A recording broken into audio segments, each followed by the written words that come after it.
laboratory. It has taken the Times 5 years to admit what had been patently obvious within weeks of the outbreak. Why did the media circle the wagons around the science? Because the science helped cause the pandemic and didn't want to get held accountable for it. And media outlets wanted to maintain the political power of Anthony Fauci more than they wanted to report the truth. We are long overdue for a COVID reckoning, and the New York Times is trying to exempt itself from scrutiny. Come on with this, people. Move it! Did you really think you could make that company deliver yourself? Oh, I cannot handle any more traffic. You could be getting much more done at your place of business. I've wasted 45 minutes and now this place is gonna close. Time is money. Let Quick Delivery Service take on the traffic hassle for you. They'll deliver almost anything, from large pallets of materials to important documents, or both. No forms, no labels, no scanning. Just tell Quick Delivery Service where it's going, they'll pick it up, and get it to your destination quickly. Your cargo delivery is tracked in real time with GPS. Notifications are delivered right to your inbox. Visit QuickDelivery.com. That's QuickDelivery.com. Or you can deliver like this. Seriously, another train?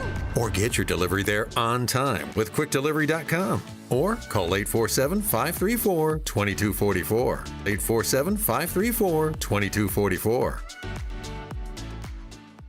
Empowering independence in every corner of your home is why Lang Home Medical Equipment exists. If you're a caregiver of an aging parent, grandparent, or loved one, keeping them at home is one of the biggest blessings that you can provide. From mobility equipment to essential home modifications, Lang Home Medical Equipment has the products and services you need to enhance their quality of life. Whether your loved one has been in an accident, or you need a temporary solution, or they've come to live with you, so integrating a more permanent arrangement is necessary, it's all possible. Lang Home Medical Equipment's highly trained staff understands the stresses that can be involved with caring for a loved one and will truly listen to your challenges and offer innovative, safe, and cost-effective, high-quality products and services, including stair lifts, vehicle lifts, scooters, accessibility ramps, and much more. To learn more about how to enhance your loved one's quality of life, Lang Home Medical Equipment offers free in-home consultations. You can also visit them at either of their 2 Chicagoland showrooms or at langhme.com. That's Lang, LANGHME.com. You never want to miss one of life's most important moments. A graduation, a birthday, a first communion, a wedding. When these moments happen, you want to make sure to capture them so that you and your loved ones can remember them for years to come. For over 30 years, families have relied on Tom Kaloran Photography to capture important life moments. This locally owned family business can provide the solutions you need for your important event photography, from weddings and birthdays to class reunions and golf outings. No matter the size or scope, Tom Kaloran Photography will make sure you have lasting memories to share for years to come. Tom Kaloran Photography is also the official photographer for AM 560 The Answer. To learn more and to see their portfolio, just visit KaloranPhotography.com. That's KILLORAN photography.com. Or call them at 708-361-0025. Tom Kaloran Photography, capturing important life moments for over 30 years. Did you know that AM 560 Radio has a full-service digital marketing division called Salem Surround? If you're a business decision maker, listen up. AM 560 listeners are everywhere your potential audience is. So are our incredible targeting capabilities. We localize digital marketing and put it within reach of every business, small and large, in Chicagoland and beyond. Salem Surround offers AI-powered marketing solutions that reach your ideal audience. Whether or not you tap into the proven live, local, and emotional connection that AM 560 Radio brings, Salem Surround offers a total marketing solution to our partners, all-in-one digital solutions that provide targeted local digital and social media ads, Google AdWords management, website services, video strategy, search optimization, and even a management dashboard to offer you total campaign updates and transparency. Your Salem Surround representative is located right here in Chicago. Experience the Salem Surround digital revolution today. Call 847-472-8951. That's 847-472-8951. Welcome back to Ask Hasselus. I'm Weston. What's your question? How can I find true happiness?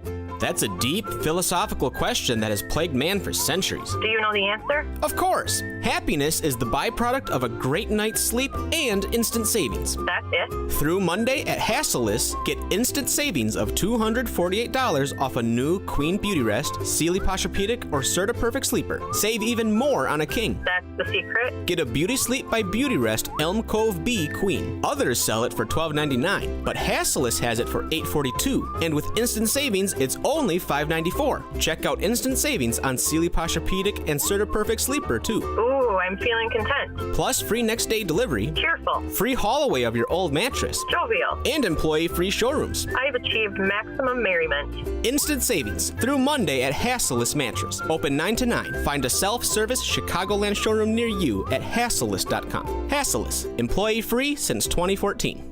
AM 560 listeners, sign up today to receive a free financial education video series, The 5 Retirement Pitfalls and How to Avoid Them, courtesy of Steve Shyman, host of Protecting Your Assets radio show, Saturdays at 8 a.m. Sign up is easy, and the 5-part video series is completely free and will arrive in your email inbox. Sign up today. It's free. Please text your name and email address to 833-945-7283. Again, please text your name and email address to 833-945-7283. Salem News Channel is America's fastest growing conservative TV network. It's an absolute crazy day. Home to the largest lineup of free speech champions anywhere. Delivering in-depth insight and unapologetic opinion on today's biggest news stories. Americans aren't going to put up with this anymore. SNC brings you the news that matters, told with integrity and clarity. Watch Salem News Channel free 24/7 on your television. Stream now on Pluto TV.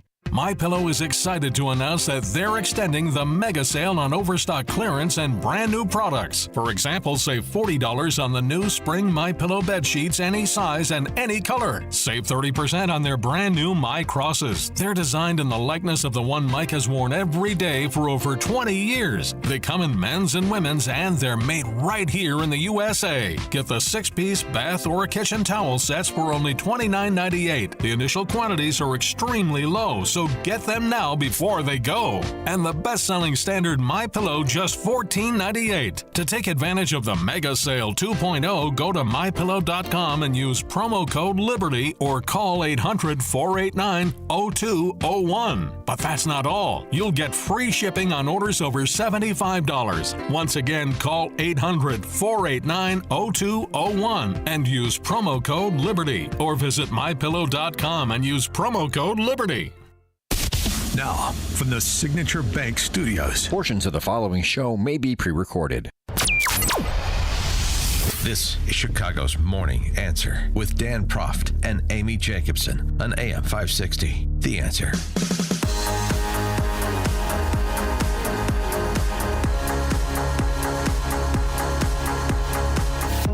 Top of the morning, Dan and Amy. We mentioned it in passing yesterday that Tony Preckwinkle, that is, announcing she will seek a 5th term as Cook County Board President at the tender age of 78 because she loves what she does, and so do we.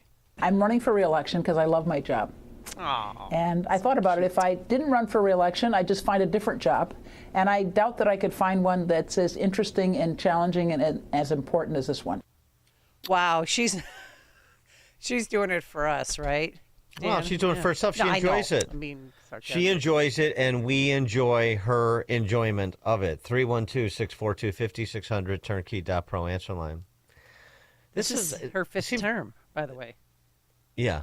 Seems to me, I love, too, the way that the Chicago Press Corps dutifully cast this. 4 terms as an alderhuman and seeking her 5th term as Cook County Board President to, extend her career. Yeah. Oh, it's a career calling. It's a resume builder at the age of 70. She was a hack at City Council.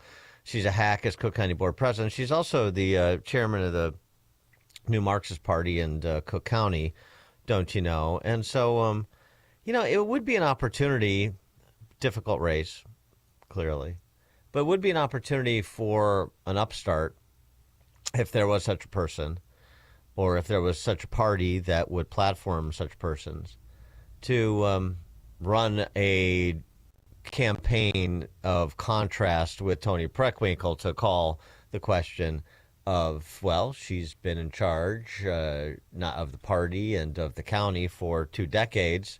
And how's it going? Yeah. How's it going?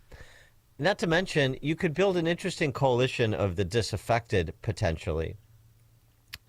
Because don't forget, she is the one who, in significant measure, gave us BLM Brandon. She gave us Kim Fox. Mm-hmm.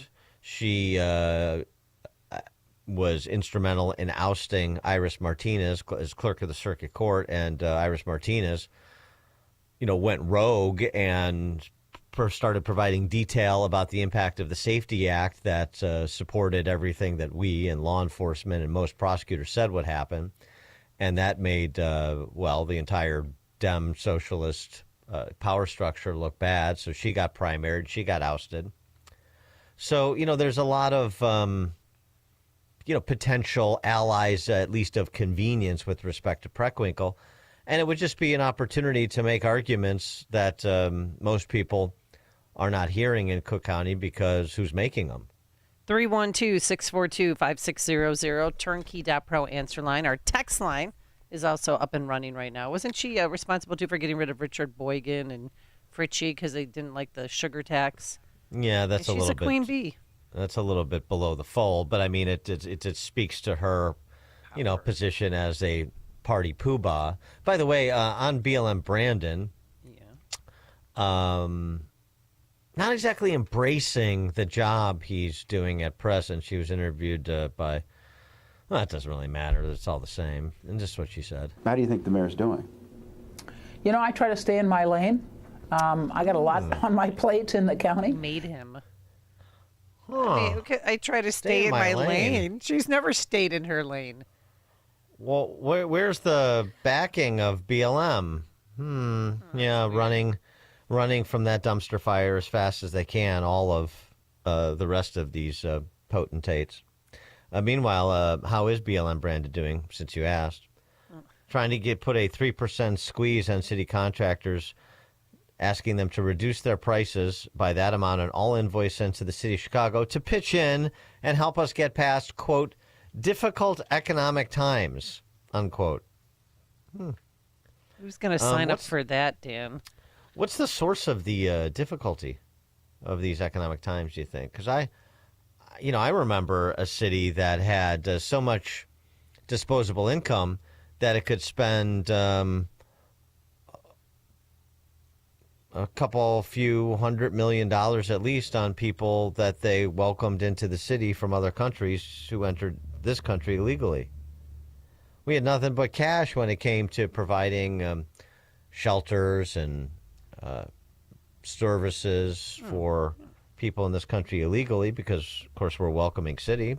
Tony supports that as well. Gave them unclaimed cars from the pound. I mean, anything they wanted, they got. It was $600 million. Well, 1% of he kept saying at that House Oversight Committee hearing, it was 1% of the city's budget, which is about $17 billion. So let's call it $170 million. Well, if I'm a contractor, I say, well, I don't know. You guys decided to prioritize people in this country illegally over me and the services I provide. So, no, I'm going to stick to the terms of the contract. But that's me. I mean, what a crazy ask. Also, he's asking for the partially elected, partially appointed school board to reimburse the city for a $175 million pension payment for non-teaching school employees. That help Chicago close that shortfall. I think in these difficult economic times. Yeah, a few bake sales, maybe a rummage sale that might help with that. Yeah. Mm-hmm. Maybe use the school parking lots and have people donate goods, like a big garage sale. We could do that. How else can we raise $175 CPS has been picking up 2/3 of the teachers' contribution to their pension fund for some time. Anybody want to raise that specter?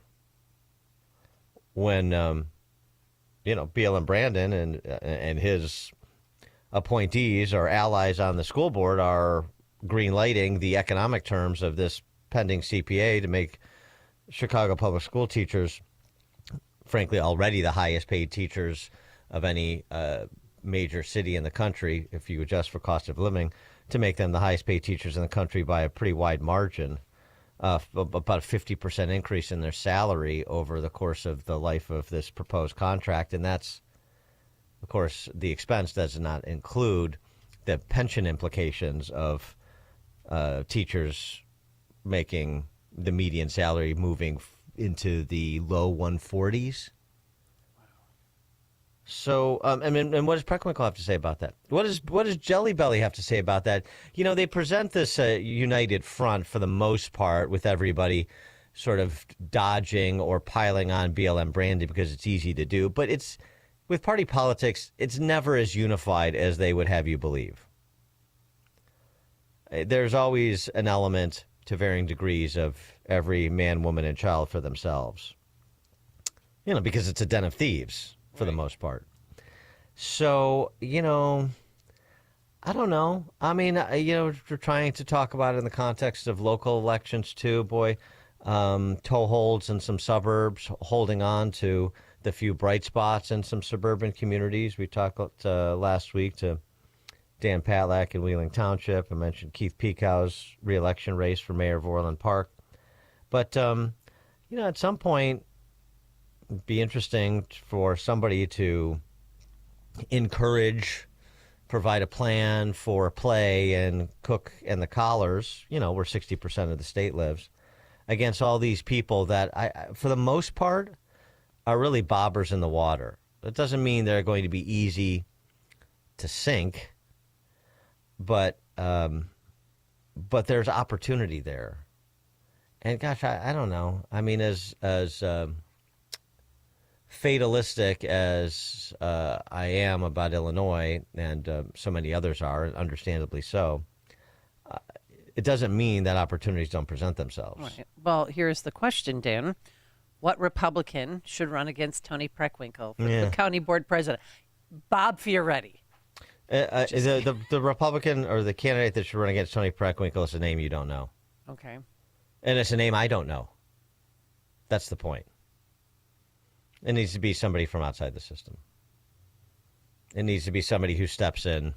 This person has name ID from this sinecure or this past run. No. New blood? It's not new blood, new attitude. Okay. Everything needs to be different. Because the entirety of the county needs an adjustment in outlook, attitude, understanding. I don't know. I was just thinking about this this morning before the show. Maybe you need to turn this into something like a game show, where you have somebody or somebody's put up, I don't know, $1 million, $5 million to whichever party or candidate is the first to defeat a big blue city mayor or a big blue state governor.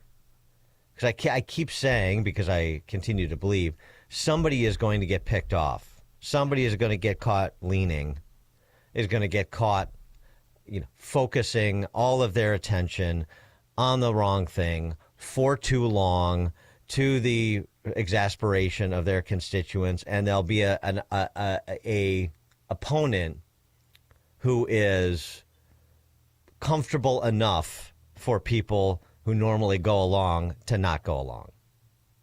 And I don't know where it's going to happen, because you need an alternative. Rick Caruso against Karen Bass a couple years ago in L.A. was close. Yeah. We'll see what happens in the New York City mayor's race this year. We'll see what happens in some of these re-elects, including in Illinois next year. We'll see what happens maybe in Brandon Johnson's re-elect in 2027. I don't know where it's going to happen, but maybe there needs to be, I don't know, somebody that puts this together to make it like a national competition. And you have to sort of incentivize people to pay attention, to get into the business of recruitment for people that don't need to be recruited, to make it interesting enough with enough attention and enough potential financial support that they're willing to take a flyer because they're professionally successful or otherwise able to, run for office, because that's unfortunately almost a must for running for these offices where you have to be a full-time candidate. I don't know. I'm just spitballing here. Toni Preckwinkle running for her 5th term at the tender age of 78 after being part and parcel of the destruction of the city and the county and the state for the better part of 4 decades. Just got me thinking. Yeah, well, and also she put bad politicians in place, too, because she's been the queen bee, queen sugar, sugar, sugar. Somebody just texted in for all these years. Well, hopefully it gets some other people thinking, too. Dan and Amy, Chicago's Morning Answer. The more you listen, the more you'll know. This is Chicago's Morning Answer. Morning Answer on AM 560.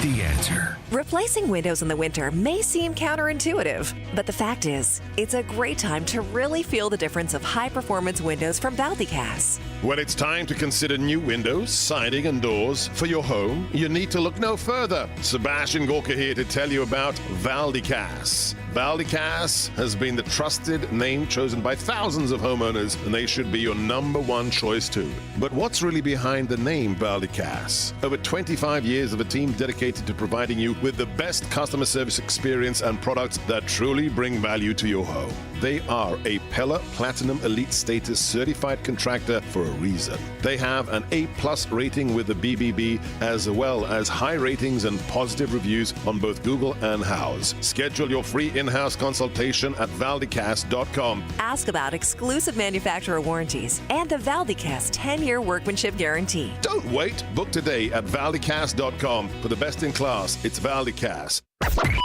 AM 560. The Answer. Quickly, Chris on the Dan Ryan here on Chicago's Morning Answer. Hey, good morning, Dan. Just real quick, it's the life of the politics here in Chicago, Democratic politics. The Democrats have been in rule for 40-some-odd years in Illinois, and the Democrats are watching the Democrats. And how it works is you get elected, and you basically end up dead at your keyboard or the rack of bones after your tenure because you did such a wonderful job. And I don't think Preckwinkle is going to have any resistance. I think she'll just float right into the next term, and she'll be doing a great job like she always does. Thank you. Thanks, Chris. Well, I mean, maybe. That's certainly possible. That's certainly been the protocol, but nothing is inexorable. It's not written in the stars that it should always be this way, and motivated people can change the way it is. At least she was honest. I mean, I'm doing it because I want to. I mean, it was not about the people that she served or any accomplishes that she's had over the past, 4 terms. Yeah.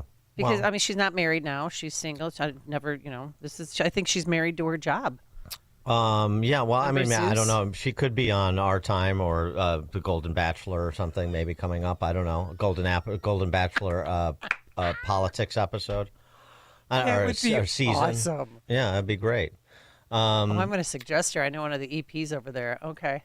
Yeah, but you never know. Jesse White was going to come out feet first, and he didn't. Mac Madigan was going to come out feet first, and he didn't. Richie Daley was going to come out feet first, and he didn't. You just, events intercede, and sometime, someday, maybe, there will be a motivated group of commonsensical people in Chicago or Cook County or Illinois that decides to put up candidates and really make a go of this. May not be this cycle. I don't know. All right, coming up on Chicago's Morning Answer. At 5:38, the apparatchiks in the suburbs. Don't forget about them. DuPage County, outside of the Tesla dealership in Lyle, protesting one Elon Musk Hitler. Boy, they picked the wrong day to do that.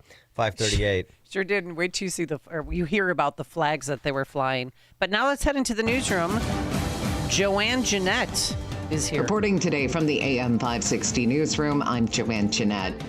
St. Charles authorities say they have found no wrongdoing on behalf of police officers involved in a deadly shooting with a man wielding a chainsaw inside a senior living facility. Last December, 41-year-old Daniel Escalera of Stockwell, Indiana, entered the River Glen complex with a chainsaw, where he was fatally shot by officers during an encounter where he refused to put the chainsaw down after screaming demands at the facility's residents. National Transportation Safety Board says the pilots of a near miss last month at Midway Airport told them the sun made it difficult for them to see short lines and pavement markings, and they did not recognize the airport's taxiway as a runway. Pilots of a Southwest Airlines flight from Omaha say they got confused by taxi directions given to them from ground control and did not acknowledge instructions to hold short of the runway. News is a service of the AM 560 Advantage. Membership has its privileges, including early access to event tickets, exclusive contest opportunities, and special members-only content. You can join today at 560theanswer.com/join. Reporting today from the AM 560 newsroom, I'm Joanne Jeanette. Traffic and Charlie weather Kirk coming up. believes being in America is a privilege, not a right. Would we have let this man into our country in the first place, knowing he was a public Hamas propagandist who participates in illegal protests? Staying in America is not a right. It is a privilege. And Mahmoud Kamil threw this privilege away. The Charlie Kirk Show. Afternoons at 1, right before Hugh Hewitt at 3 on AM 560. The Answer. Patrick was way behind on his IRS taxes. I was in way over my head. The total amount ended up being somewhere just over $30,000. $30,000. Then the IRS came to collect. Started getting letter after letter. A lien had been filed against me. They were going to basically hang me completely out to dry. He had to do something. That's when I reached out to Optima Tax Relief. Patrick's life quickly got a lot easier. It was very easy, pretty much hands off. They picked up the ball and ran with it. And how'd it go? I couldn't believe it. I had to ask 2 or 3 times. I saved an incredible amount of money. How does Patrick feel about Optima? Couldn't be happier. They definitely helped me. Optima Tax Relief, the best place to call. They're the best in the business. Do what Patrick did and call Optima Tax Relief for a free consultation. Call 800-965-1433. 800-965-1433. 800-965-1433. Optima Tax Relief. Testimonial from an actual client. Some restrictions apply. For complete details, please visit OptimaTaxRelief.com. Virago is fending off viruses and making America healthy again. Hi, my name is Dr. Michael Huber. I'm one of the co-developers of Virago, the immune enhancement cocktail. Virago was formulated to boost your immune system to fight off the viruses that you encounter every day. I made Virago into a liquid formula to improve the absorption and to provide a rapid response for your immune system. Taking Virago every day helps your immune system fight off all types of daily assaults. Go to myvirago.com. That's myvirogo.com and receive 30% off using promo code IMMUNE. And remember, Maha starts with Virago. Boost your immune system with Virago. Order your bottle today. Visit myvirago.com. That's myvirogo.com. And use coupon code IMMUNE to save 30%. That's myvirago.com. Use coupon code IMMUNE to save 30%. Virago and Maha, making America healthy again. Think O'Reilly Auto Parts for all your car care needs. Get the parts and service you need fast from the professional parts people at O'Reilly Auto Parts. Stuck in traffic? We've got the answer from the AM 560 Traffic Center. I-57 northbound in Cook County. This is near Volmer Road. Accident just before the on-ramp to Volmer. That's off to the right shoulder. Edens, it is good inbound, but the outbound Eden starting to see a little bit of traffic. Slow spots from Montrose to Lake Cook at 24 minutes. The Kennedy inbound, it's clear, it's open, but it's the outbound side. Stop and go. This is from the Jane Byrne interchange to Montrose, and it's due to that road work that takes out 2 lanes of traffic. You've also got road work in Des Plaines affecting Wolf Road between Toohey and Gulf with varying lane closures. Traffic is a service of the daily podcast of Chicago's Morning Answer and The Sean Thompson Show. Hear both shows with limited commercials when you subscribe for free to the daily podcast at 560theanswer.com/podcast. Reporting today from the AM 560 Traffic Center, I'm Joanne Jeanette. Now, your official weather forecast. Cloudy skies, shower and thunderstorm mainly late today. Could see some damaging wind and hail. The high today 55. Clouds and breezy. Thunderstorm this evening. Snow and flurries late tonight. Maybe an inch. Low 32. Sun and clouds tomorrow. The high 44. I'm Steve Williams on AM 560. The Answer. Get the latest weather, traffic, and news updates online at 560theanswer.com. Now, from the Signature Bank Studios. Only the biggest stories, only the biggest guests, and only the biggest opinions. This is AM 560, The Answer.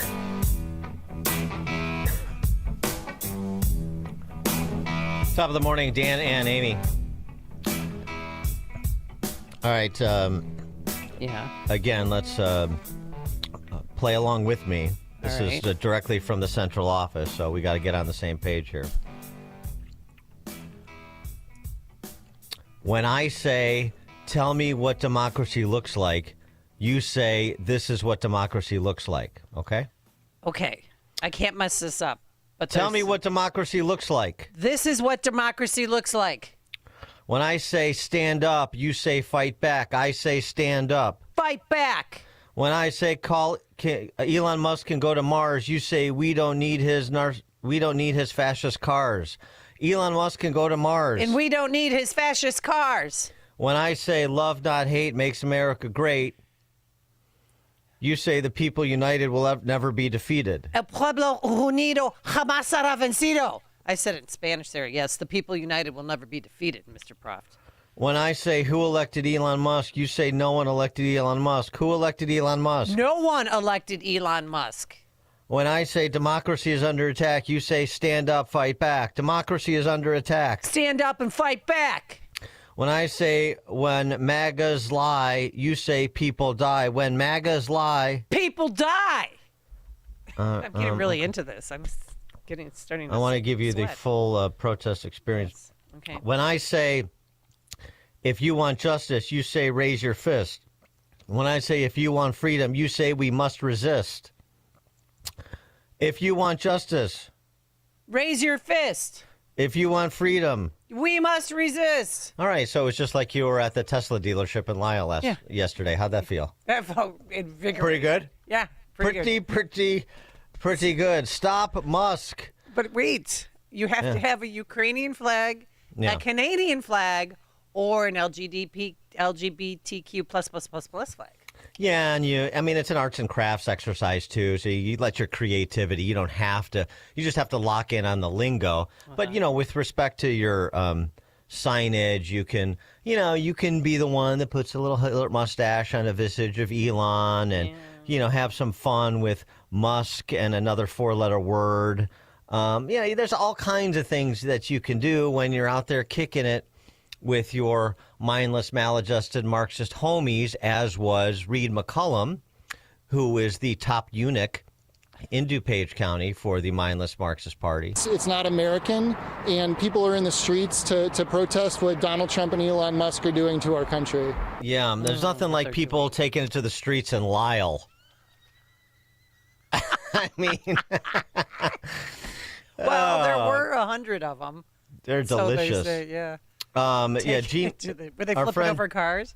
Our friend Jeannie Ives. No, the signs. They checked the box, and then they went over and got a late brunch. Stop it! And went to Starbucks. Jeannie Ives was there. That's awesome. She's posted on this. So she attended, so you didn't have to cobble together some of the cheat sheets like you just heard me reading from, and there's a free button project where there's a button and it's got an X that's X'd out. Okay. See what he did? See what they did there? Take a button, then consider making a small or large donation to one of the following: Indivisible, Democracy Forward, the Democrat Congressional Committee, or the Democratic Senatorial Committee. We're measuring our efforts. If you donate, let us know anonymously so we can keep track. You can also request a small batch of buttons for your group of mindless, maladjusted Marxists where you live in your neighborhood. 312-642-5600, turnkey.pro answer line. Our text line is also up and running. So that's all fun and games with these, pathetic honkies of DuPage, taking it to the streets of Lisle. Okay, but there's some serious business going on here, serious violence going on. And we saw in Vegas a Tesla dealership, apparently the victim of arson. Elon Musk was on with Hannity last night talking about the hate that is being directed towards him and towards Tesla and the associated violence. Here's what he said. Yeah, I mean, it's really come as quite a shock to me that there's this level of really hatred and violence from the left. I always thought the left, or Democrats, were supposed to be the party of empathy, the party of caring, and yet they're burning down cars, they're firebombing dealerships, they're firing bullets into dealerships, they're just, smashing up Teslas. Tesla is a peaceful company. We've never done anything harmful. I've never done anything harmful. I've only done productive things. So I think we just have a deranged, there's some kind of mental illness thing going on here, because this doesn't make any sense. Yeah, and I think there are larger forces at work as well. I mean, I don't know who's funding it and who's coordinating it, because this is crazy. I've never seen anything like this. No, it's all funded by button drives. Yeah, sure. It turns out when you take away people's, what the money they're receiving fraudulently, they get very upset, and they basically want to kill me because I'm stopping their fraud, and they want to hurt Tesla because we're stopping this terrible waste and corruption in the government. And well, I guess they're bad people. Bad people will do bad things. Bad people do bad things. That sums it up, I suppose. Meanwhile, over in the Gulf of America, Kerplunk. And we're going to stand by for splashdown located in the Gulf of America off the coast of Tallahassee, Florida.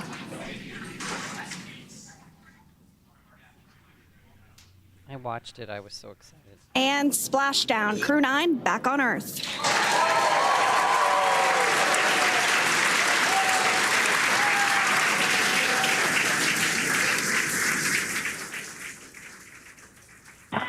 And SpaceX Freedom, splashdown. Good main release. Copy, splashdown. We see main chutes cut. Nick, Alex, Butch, Sunny, on behalf of SpaceX, welcome home. Okay, now you can roll down the mission accomplished banner, can't you? How about that contrast? Firebombing in Vegas, these other little almost comical protests like in DuPage County. Meanwhile, on the big things like, I don't know, rescuing astronauts from the International Space Station happening simultaneously. How does that contrast grab you? Whose side do you want to cast your lot with? 312-642-5600, turnkey.pro answer line. I mean, it was such an astronaut being rescued, or astronauts being rescued by American citizens. I mean, the whole world was watching, I think. And obviously, this may be an ancillary issue, but he told Senator Ted Cruz yesterday, Elon Musk did, that they could have come back a lot earlier. The astronauts on the space station, are they political prisoners? Some of them are. Because you could have given them a ride back, and Joe Biden said no, purely for politics. Yeah, I mean, there's been some debate about this online, but the thing is that it was a very high-level decision. So it wasn't really even a NASA decision. Yeah. It was just that the Biden White House did not want to have someone who was pro-Trump rescuing astronauts right before the election. So they pushed it. Well, I mean, that's his supposition, which is a pretty logical one. You've heard that Butch Wilmore confirmed that that offer had been extended. Why it was rejected, he doesn't know. That's a pertinent question. So, right, they were up there for 9 months. They could have been returned home much earlier. It was wild. It was actually wild to see, like, when they, Suni Williams, when she got off, and, this is the first time she's feeling gravity in 9 months, and so she needs help, like, getting up and walking. Right. And sort of but just, can you imagine what that's like to not feel gravity for 9 months and then feel? It's just fascinating. I mean, it was a great moment. It was a great moment for America. It's a great moment for SpaceX and NASA, and we don't even need to get into SpaceX versus NASA. It was just a great moment. And meanwhile, what is the bedwetting left doing around the country? Well, demonstrating they're the bedwetting left. I mean, those two astronauts, one's 62, Butch is 62, Suni 59. I mean, they had bone loss, they had muscle loss, and they said it's going to take them a while to get their bearings. because of the force of the gravity, because they were up there for so long that, that's why doctors were standing by to make sure everything was fine, and so far so good. But they were left up there, I think, kind of a little bit of hyperbole, but as political prisoners, because they could have come home before Christmas. But Biden didn't want it.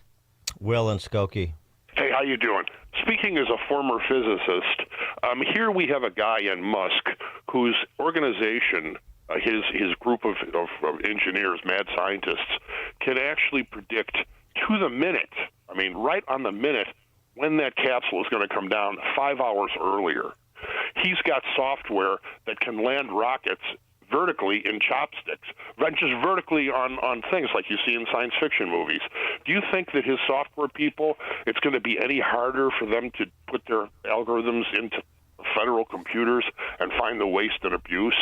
No, and I know for a fact that the IRS still works with computers and the Social Security Administration that are old mainframes built in the 50s and are running COBOL. What the heck is this? So I think that Elon Musk is a breath of fresh air to the thing, and that's why they hate him. Thank you. Thanks for the call, Will. They're also probably kicking themselves that they have underwritten him so significantly. You've got Senator Crockett-Dewey out there raging against billionaire corporations that enjoy massive tax breaks and don't pay taxes. Yeah, right. Because of what you guys did legislatively. Yeah, Tesla is the beneficiary of Democrat tax policies because you were mandating EVs and you were engaged in the industrial policy to promote electronic vehicle manufacturers and electronic vehicle battery manufacturers because you were going to save the planet.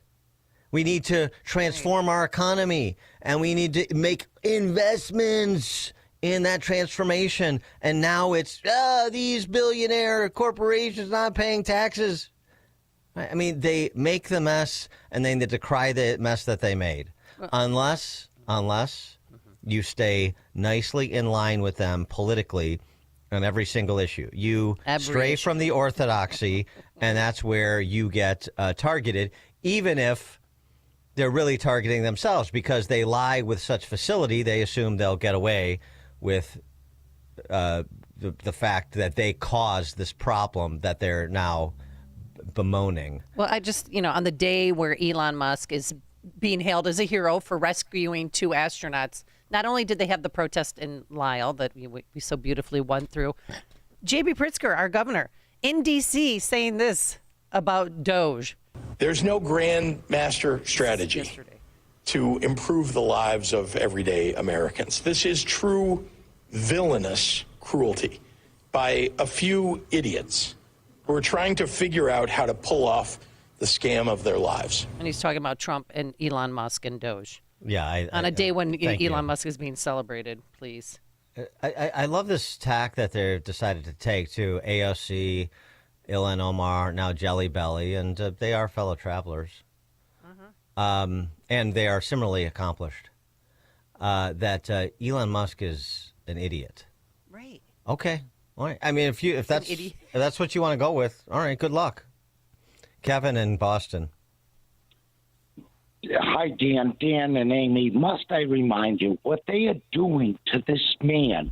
All right, just not sabotaging his dealerships and cars, vehicles that are just leap years in front of everybody else. And what he performed for us yesterday, the miraculous.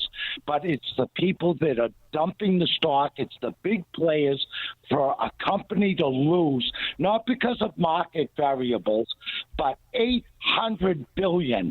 And he's taken a hit close to $200 billion personally. And I just want to reflect upon it was before the election. And our U.S. ambassador that could have been saved, Christopher Stevens in Libya, what was done? He was left dragged in the streets, and they didn't even send a flyover. And all the others, and Christopher Doherty that lost his life.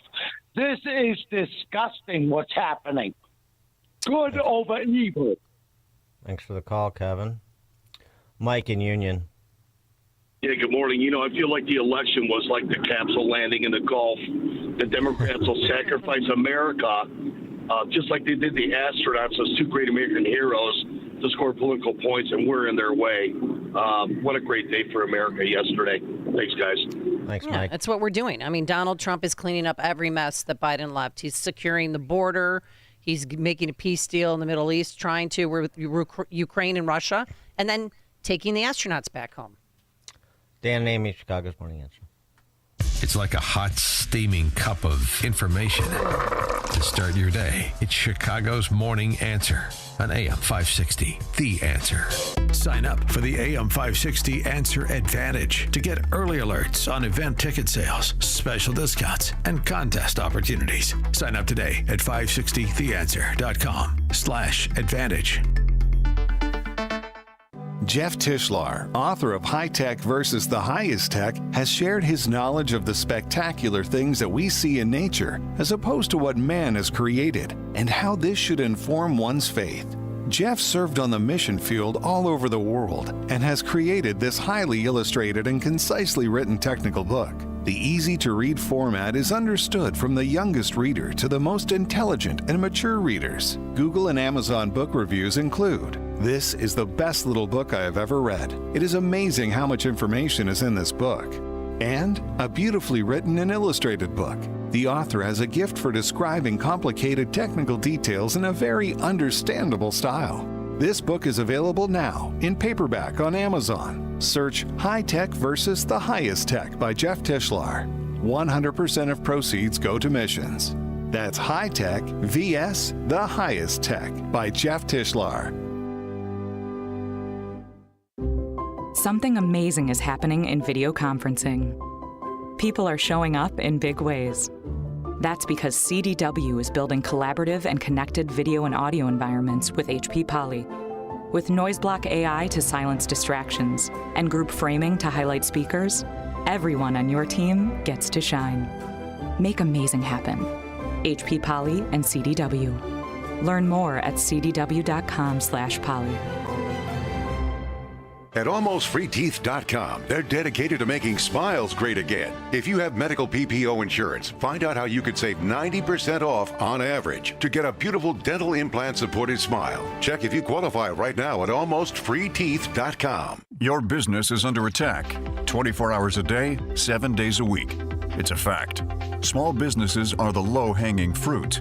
You may think you're protected, but you're vulnerable in many ways, and cyber attackers actively prey on small businesses. But Turnkey can protect you. Turnkey is the key to cyber protection.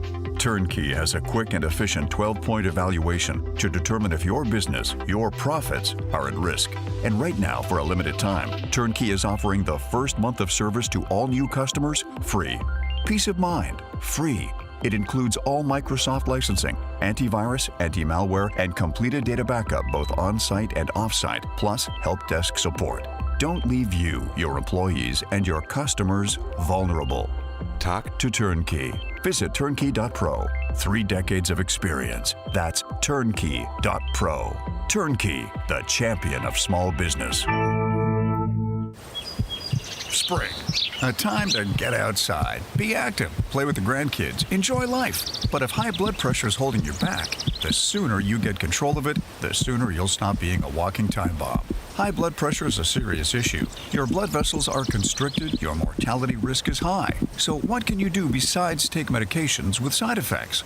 Well, there's a delicious juice that can help bring your numbers back down. It's called 120 Life, and it has natural ingredients that have shown to lower blood pressure. Yes, a superfood juice is showing amazing results for high blood pressure without the side effects of big pharma medication. Try 120 Life risk-free now with a 2-week trial pack. Go to 120life.com and use coupon code 560 to save 15% and get free shipping. They're so sure it can lower your blood pressure in 2 weeks, they'll give your money back if you're not satisfied. Order now. That's 120life.com. Use coupon code 560 at checkout for 15% off.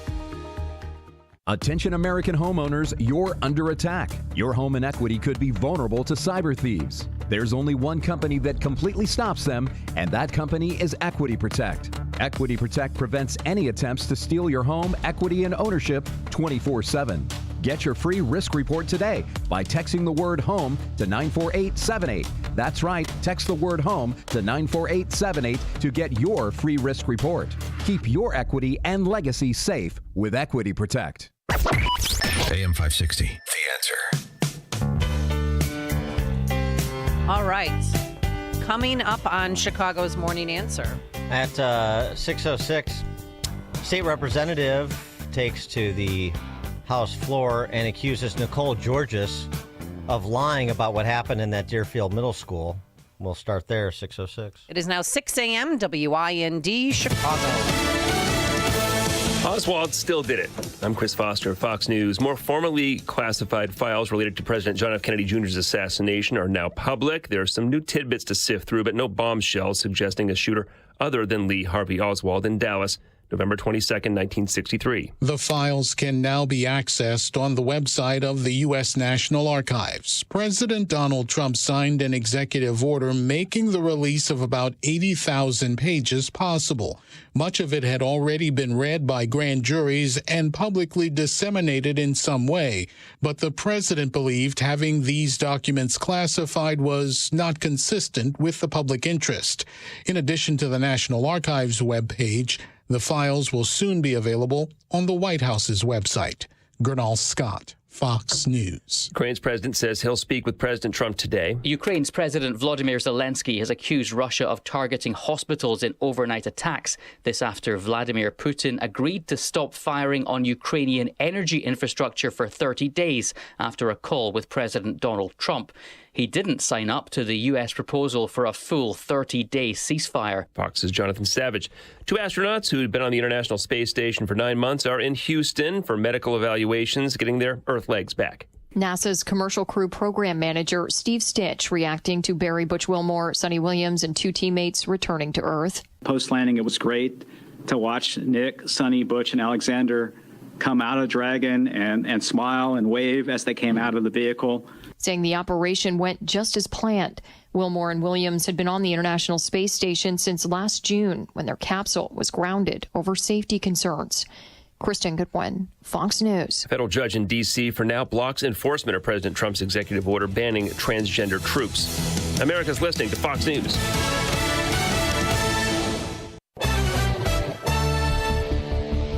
Reporting today from the AM 560 newsroom, I'm Joanne Chinette. In Chicago Tuesday, Mayor Johnson and his team continued turning up the pressure on Chicago public schools to work on a solution to repay $175 million for a pension payment. And our investments to help them contribute to the financial security of their employees. We're simply asking them to do their part because it's inevitably going to be their responsibility as they become a fully elected independent body. The CPS board is set to vote on Thursday on whether to make that pension payment and how to pay for new contracts with the unions representing teachers and principals. A group of about 100 protesters showed up at the Tesla dealer in Lisle Tuesday, backed by Democratic County Chair Reed McCollum. They're asking for a Tesla takedown. Tesla founder Elon Musk was asked by Sean Hannity of Fox News why he thought his dealerships were being targeted by protests and vandalism. I always thought that Democrats were supposed to be the party of empathy, the party of caring, and yet they're burning down cars, they're firebombing dealerships. It turns out when you take away people's the money they're receiving fraudulently, they get very upset. Protesters say they are fighting against Elon Musk's Department of Government Efficiency and its cuts to government services.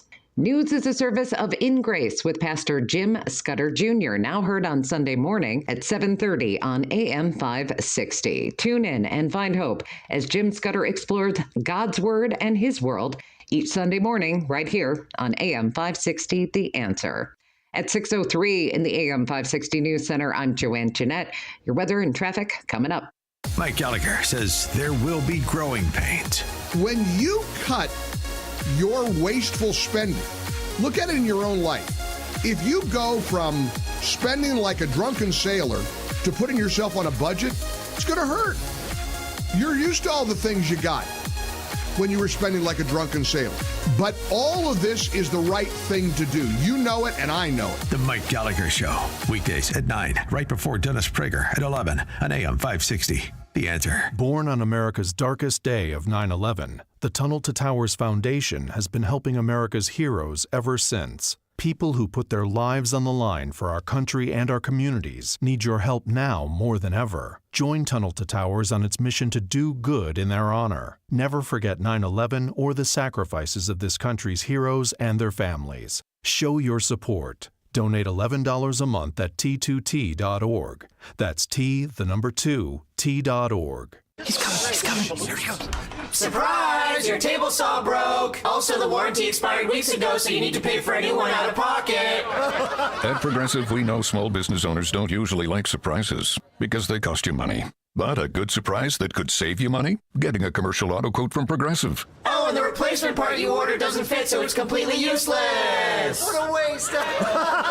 Surprise yourself. See if you can save in as little as 7 minutes at ProgressiveCommercial.com. Progressive Casualty Insurance Company and Affiliates. The words you are about to hear are taken from letters sent in by members of the Trinity Debt Management Program. Dear Trinity, today I'm making my final credit card payment. Before I came to you, I was in a constant state of anxiety and panic, but now there is hope for my family's financial future. Working with Trinity made me understand that I'm not alone. You really do help people. Your kindness will never be forgotten. Without Trinity's support, I would not have achieved my lifelong goal of becoming debt-free. We saved a lot on interest and penalties, of course, but the reward was the gift of human kindness. Trinity has carried me through a very difficult time in my life. You're amazing. I used to feel so anxious and hopeless. Now I feel grace and peace. God bless Trinity as you continue to help others become debt-free. If credit card debt has you down, call Trinity at 1-800-990-6976. That's 1-800-990-6976. Stuck in traffic? We've got the answer from the AM 560 Traffic Center. Eisenhower inbound, starting to slow approaching Harlem Avenue from the Jane Addams to Congress. That's a 43-minute trip, 26 minutes in from Wolf Road. The outbound side of the Ike, it's in good shape, no problems. Inbound Kennedy, 32 from O'Hare into downtown. It's the outbound side.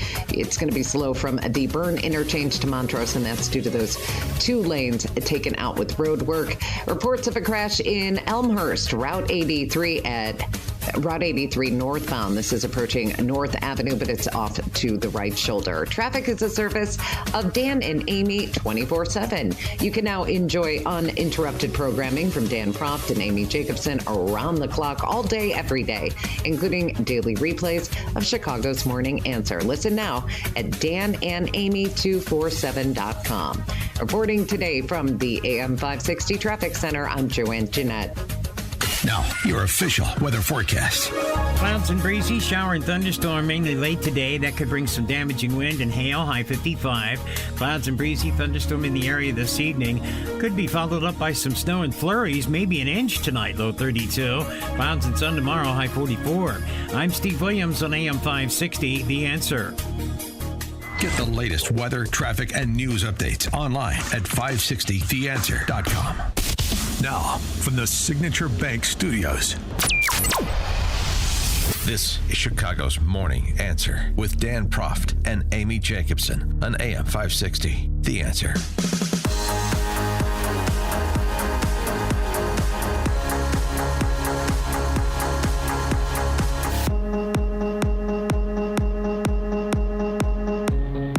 Top of the morning, Dan and Amy. Thank you, State Representative Bob Morgan.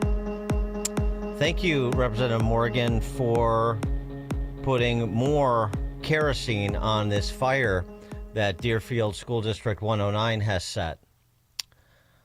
Bob Morgan, state representative from the North Shore, Lake Bluff running north up to Highland Park, took to the House floor yesterday to call Deerfield 109 parent Nicole Georges, who we had on the show yesterday, story we've been talking about since last week, which has now become an international story, thanks in large measure to J.K. Rowling and Riley Gaines picking it up.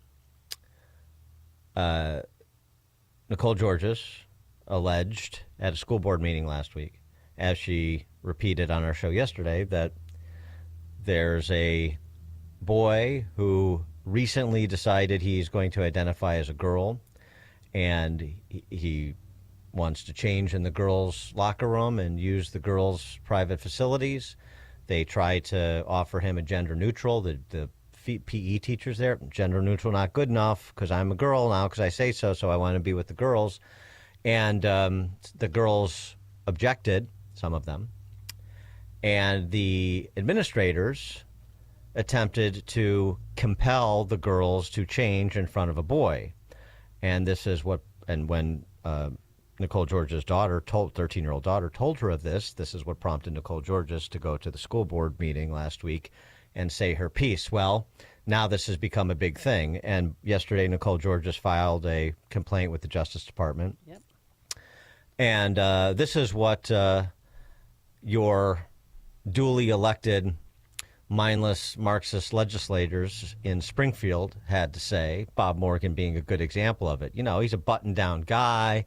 He's got a law degree. He's from the Tony North Shore. You know, thoughtful, intelligent, professional, like everybody else who put him in office. Incredible schools, incredible families, an incredible community that has come together to deal with this situation. Because it's a lie. Nicole Georges is a liar. 312-642-5600, turnkey.pro, answer line. It's a lie. It's a lie. I mean... And I think he used jazz hands, too. Does he remind you of anybody, by the way? Spencer Cox, the exactly. Governor of Utah. Honestly, 100%. I swear to God, we So- agree on that. But that's not the only thing that may be a lie circulating on the North Shore. Shame on him. I mean, he's claiming that she's lying. I thought the Democrats, we always believe the victim. Always. Remember Hillary Clinton, you know?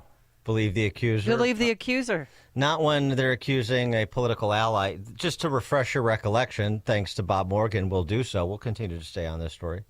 Because the importance of the story is not just what happens at Alan Shepard School in Deerfield Middle School, but also it's the lesson of how much impact one parent can have.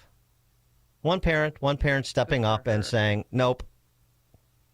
And now this is a massive story that Bob Morgan feels compelled to do something he wouldn't ordinarily do. They would just assume ignore these kinds of stories, but they can't now. Yeah, but he's using Illinois House floor time to spew this obvious lie. Yeah, but the point is he feels compelled to address it, and that's progress.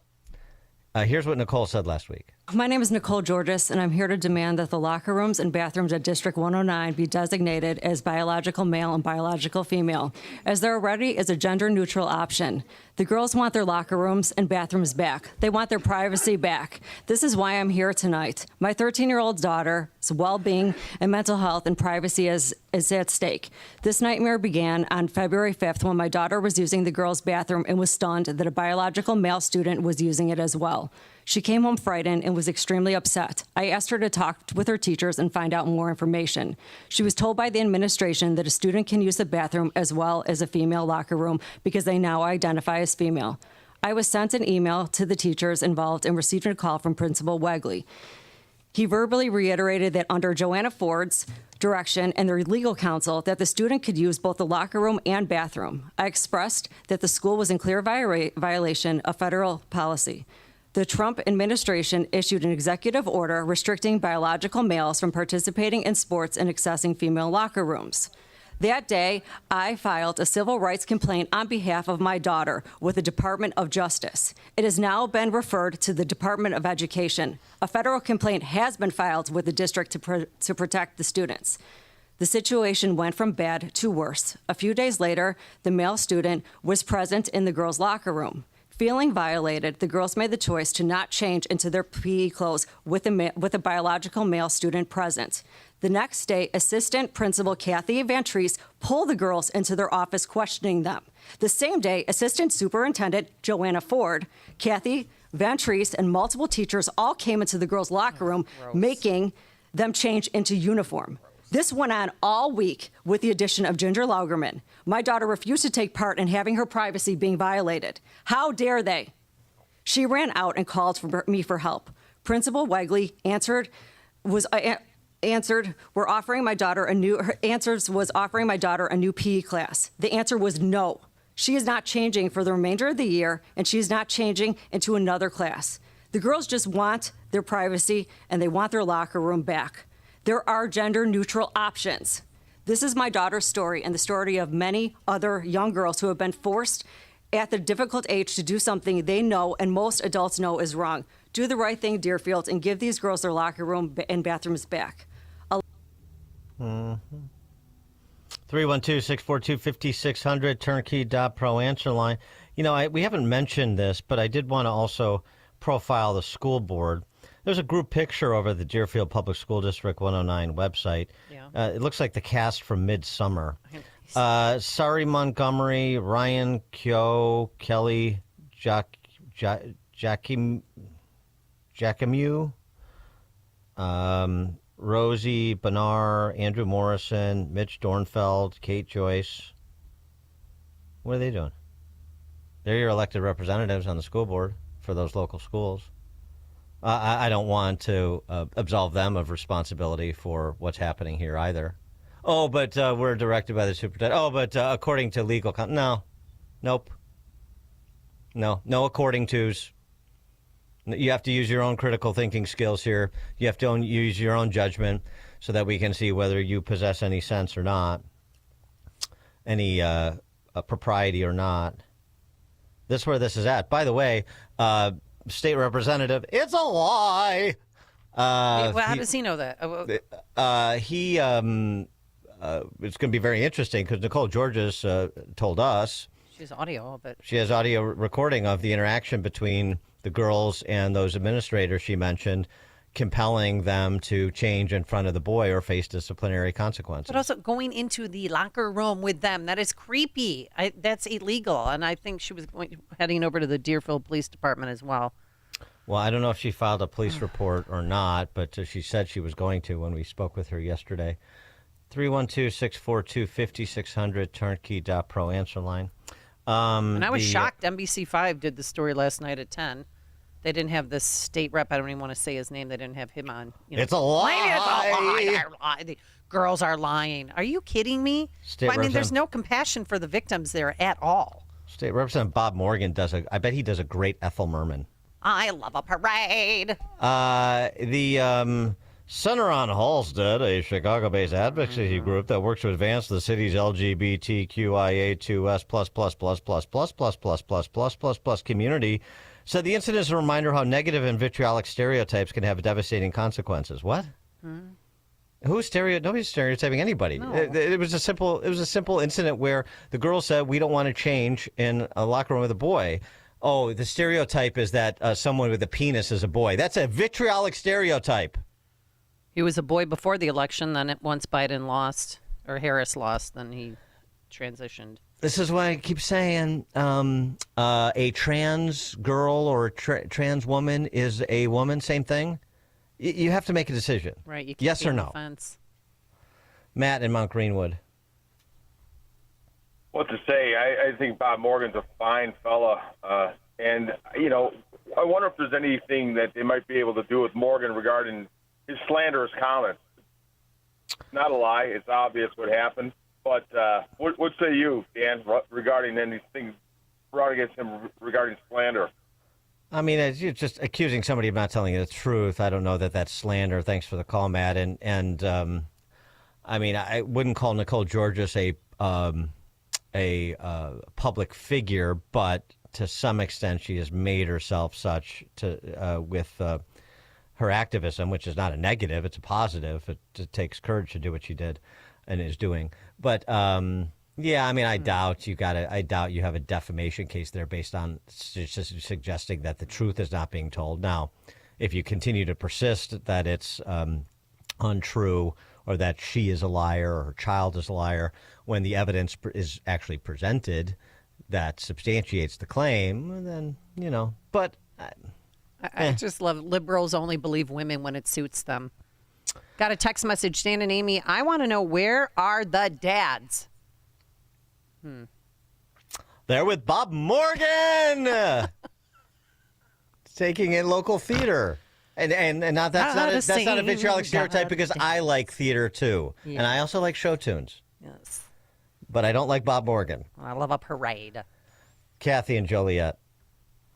Hey, good morning, guys. You know, this story is as old as Methuselah, and nobody talked about it back in the day in the 70s when I was in high school.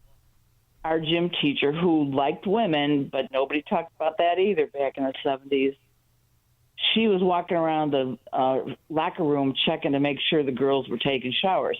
All girls Catholic high school, nobody wanted to take showers because you didn't want to mess up your hair and makeup. She whipped my shower curtain back, and I was getting dressed, but I left the water running. And I was trying to, you know, pull a fast one. And she said to me, let me feel that towel. And it was dry. And she goes, get in the water.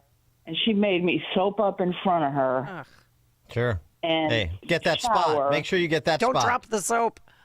I'm telling you, if I would have gone home with that you have story. Your parts in this place.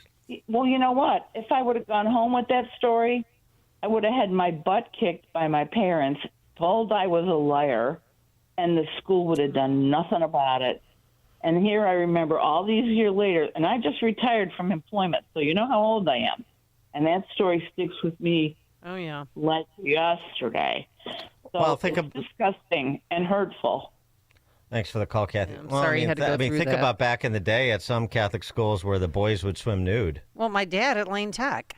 Yeah. And Bob from Buffalo Grove at Taft. I mean, they all did that. And they still do. No. Yeah.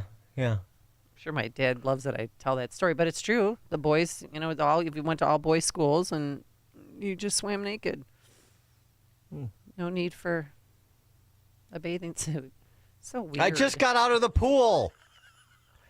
Larry in Elmhurst. Hey, good morning.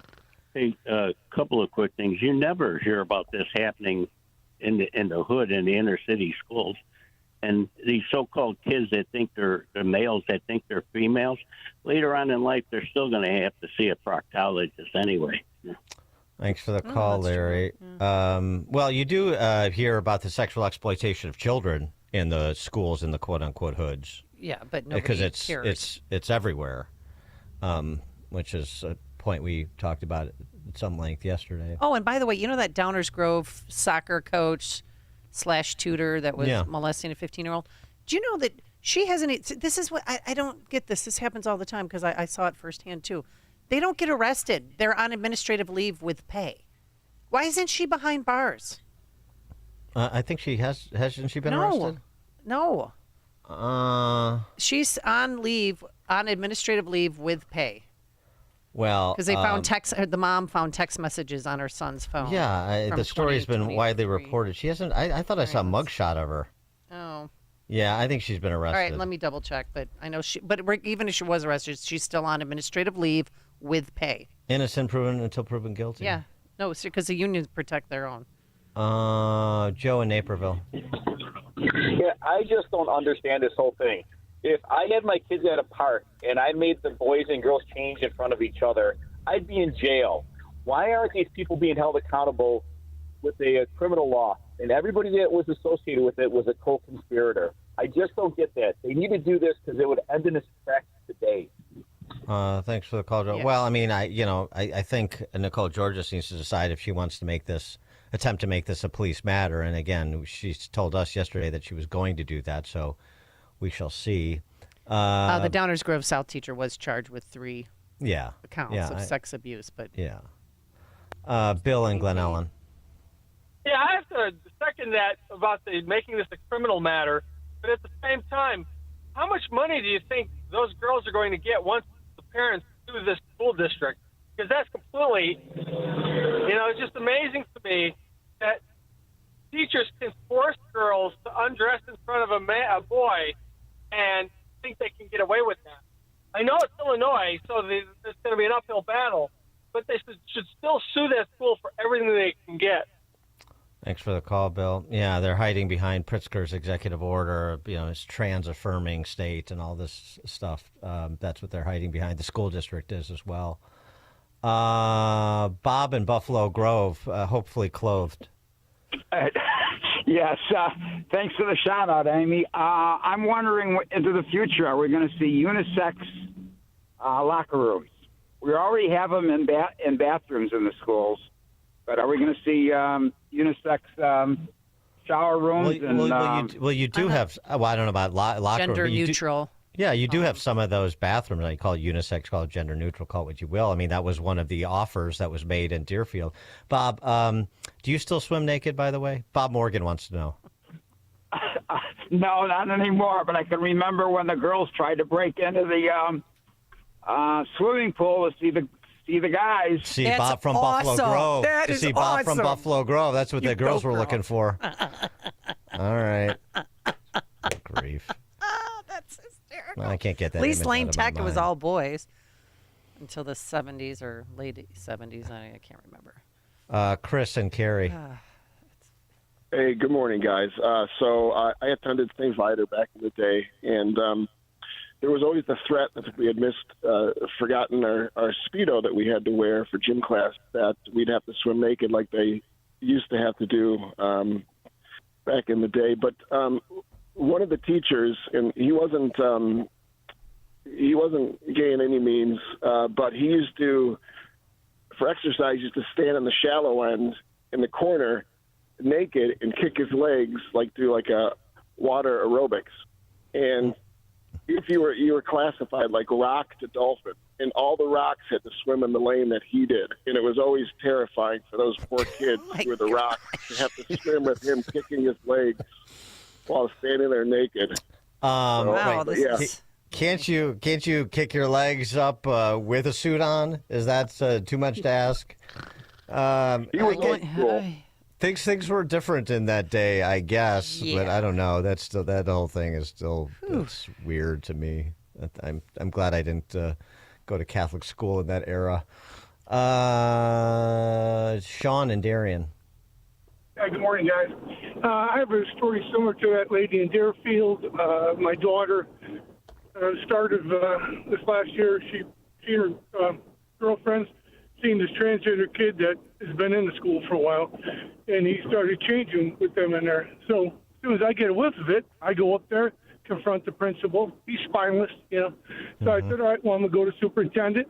And I went to him. He's a little more conservative, but spineless. He says, hey, my hands are tied. This shit about Pritzker, whatever. And I said, what if it was your daughter?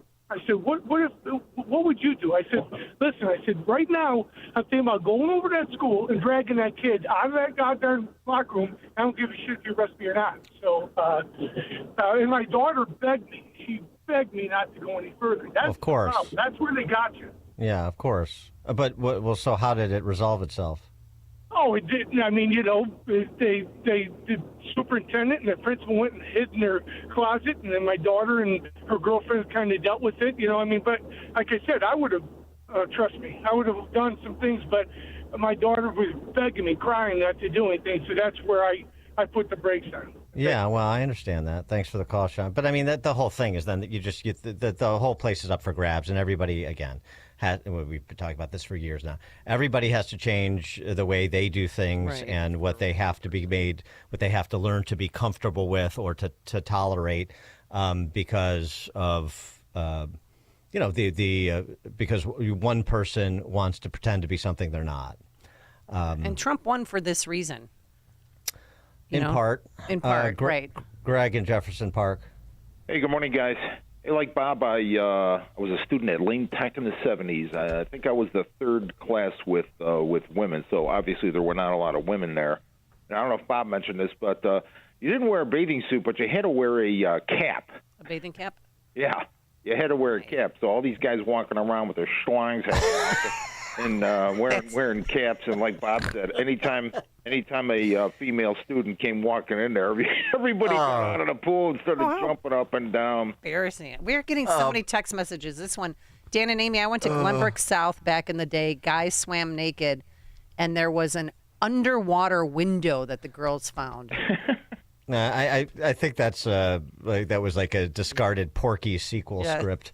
Back then, men and women were, because women were still new to Lane, you had separate gyms, gym classes. The girls never were with the guys, no matter what, you did. Of course, we had separate gym classes when I was in school, too. We didn't. That's crazy. Really? Nowadays, who knows what's going on? How do you obviously. square dance Wait, without men? I got a Have a good day. but I got a question, Greg. Okay. So you had to wear the bathing caps. Was that what for synchronized swimming practices when you're doing formations? Well, here's the thing. It's like they used to ask, well, why do we got to wear these things? To keep hair out of the drain. Right. Okay. But there's hair in other places. That's so weird. Yeah. Uh-huh. Okay. I just didn't know that they Thanks for the continued call. that practice once girls got to Lane Tuck. That's interesting. I hadn't heard that one before. You got to wear your bathing cap, but that's it. Phew. That's how I swim, a bathing cap, and that's all. Okay. Kevin in Austin, Texas. I was going to say, if Kamala won, it would be the mother that would have been referred to the Department of Justice. Exactly. Just remember that. Exactly. Thanks for the call, Kevin. Dan and Amy, Chicago's Morning Answer. Listen to podcast of Dan and Amy from the AM 560 mobile app. Download it today at 560theanswer.com/mobile. Honey, we're not moving, but we gotta do something about this kitchen. Funny you mention it. I just stopped by Forever Remodeling's new showroom in Niles. I saw over a dozen kitchen and bathroom layouts they designed. They even offered to stop by the house and give us a free in-home design consultation. What'd you tell them? That we're free today? Visit foreverremodeling.com today. That's the number 4, everremodeling.com. Forever Remodeling, stress-free and high-quality remodeling. Hey, heard you're getting ready to move. We just listed our house on the market. Just make sure you have the right attorney. Doesn't the real estate agent take care of all that? They stay involved, but you want to make sure you have a great lawyer that's negotiating the terms, helping resolve inspection items, clearing up title issues, preparing the deed and other documents, and attending the closing. The attorneys at Nauman & Associates in Elk Grove Village have decades of experience handling real estate transactions every day all over Chicagoland. NALawGroup.com. Whew, that shot was money, Lisa. Hey, speaking of, did you ever figure out what to do with your parents' old coin collection?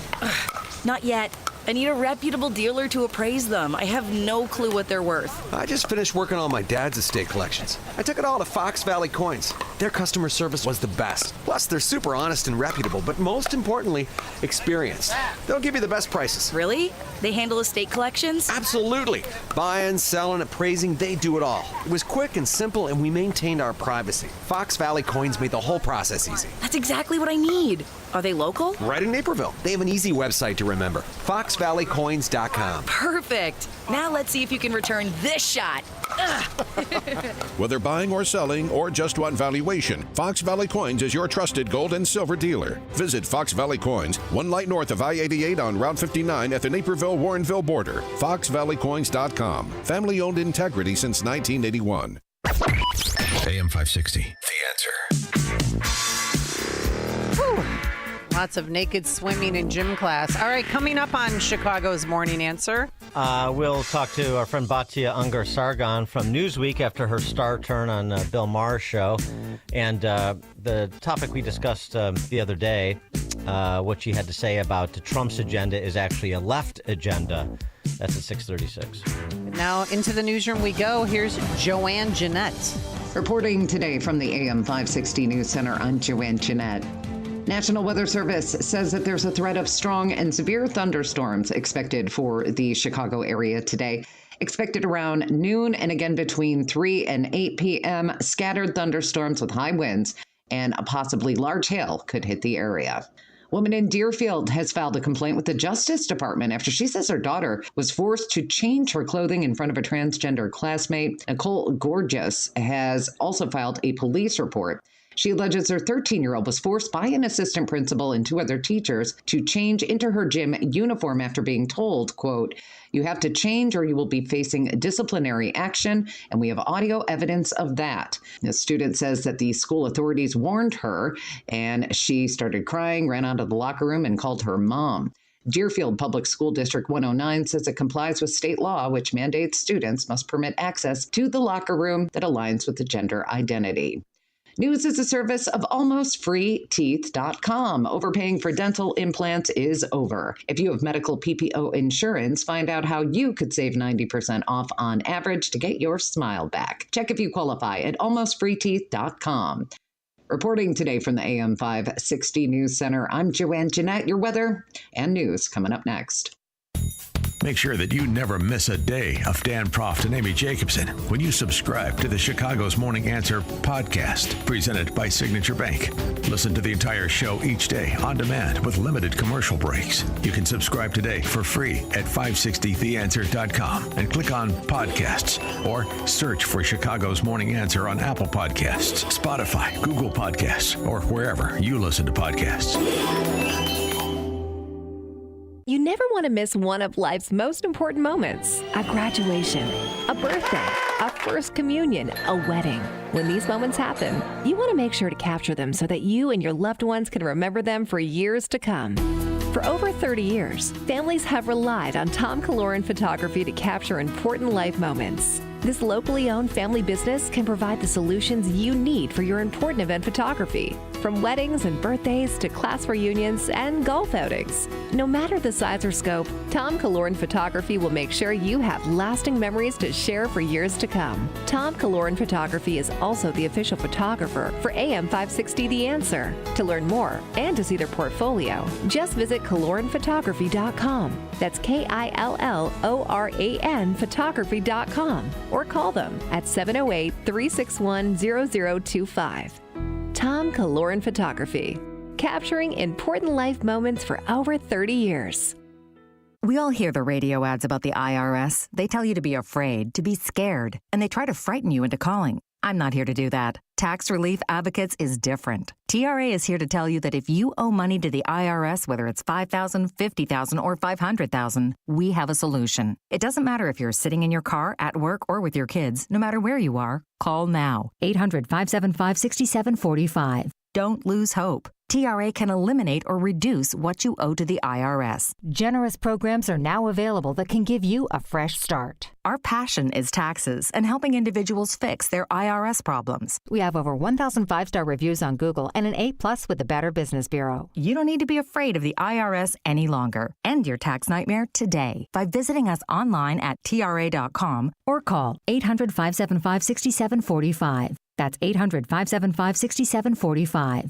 Tax Relief Advocates. Real solutions for real people. If you're purchasing a new home or refinancing your existing home, you need to call Team Hochberg, your trusted local lender. Tom contacted us for a HELOC and financial planner recommendation. After I spoke with Tom, he submitted this 5-star Google review. Reached out to David for a HELOC and financial advisor referral. He put me in touch with KCTCU for a HELOC and fiduciary advisor within 24 hours. David helped me refinance several years ago and provided great service then as well, and will recommend his services to friends and family that need a loan in the future. Thank you, David. No, thank you, Tom. If you'd like this type of 5-star service, call Team Hochberg now at 855-563-2843 or visit 56david.com. That's 855-563-2843 or visit 56david.com. That's 855-563-2843 or visit our website 56david.com. Lower.com, equal housing lender, NMLS 1124061. Think O'Reilly Auto Parts for all your car care needs. Get the parts and service you need fast from the professional parts people at O'Reilly Auto Parts. Stuck in traffic? We've got the answer from the AM 560 Traffic Center. On the Edens, outbound stop and go, Montrose to Lake Cook at 26 minutes. The inbound side at 20. The Kennedy Inn from O'Hare, it's already 50 minutes. Outbound side of the Kennedy, this is slow through the work zone. From the Byrne interchange to Montrose, you've got those 2 lanes taken out. With construction, it's already 52 minutes from downtown out to O'Hare. Eisenhower inbound at 56. From Jane Addams to Congress, Stevenson inbound, 355 to DeSaba Lakeshore Drive at 52 minutes. The Dan Ryan at 30 in from 95th Street. You do have a report of a crash at the off-ramp at 43rd Street, but it's off to the shoulder. And an accident on Villa Park, North Avenue at Ardmore. This report is sponsored by Jackson Hewitt. It matters who does your taxes. Why are people saying, hey, yeah, to Jackson Hewitt? When you switch to Jackson Hewitt, they will beat what you paid last year on tax prep, even if you filed online. Proof of prior year payment required when filing new clients. Only at participating locations through April 7th. Terms at jacksonhewitt.com. Reporting today from the 560 Traffic Center, I'm Joanne Jeanette. Now, your official weather forecast. Clouds and breezy, shower and thunderstorm mainly late today. That could bring some damaging wind and hail, high 55. Clouds and breezy, thunderstorm in the area this evening. Could be followed up by some snow and flurries, maybe an inch tonight, low 32. Clouds and sun tomorrow, high 44. I'm Steve Williams on AM 560, The Answer.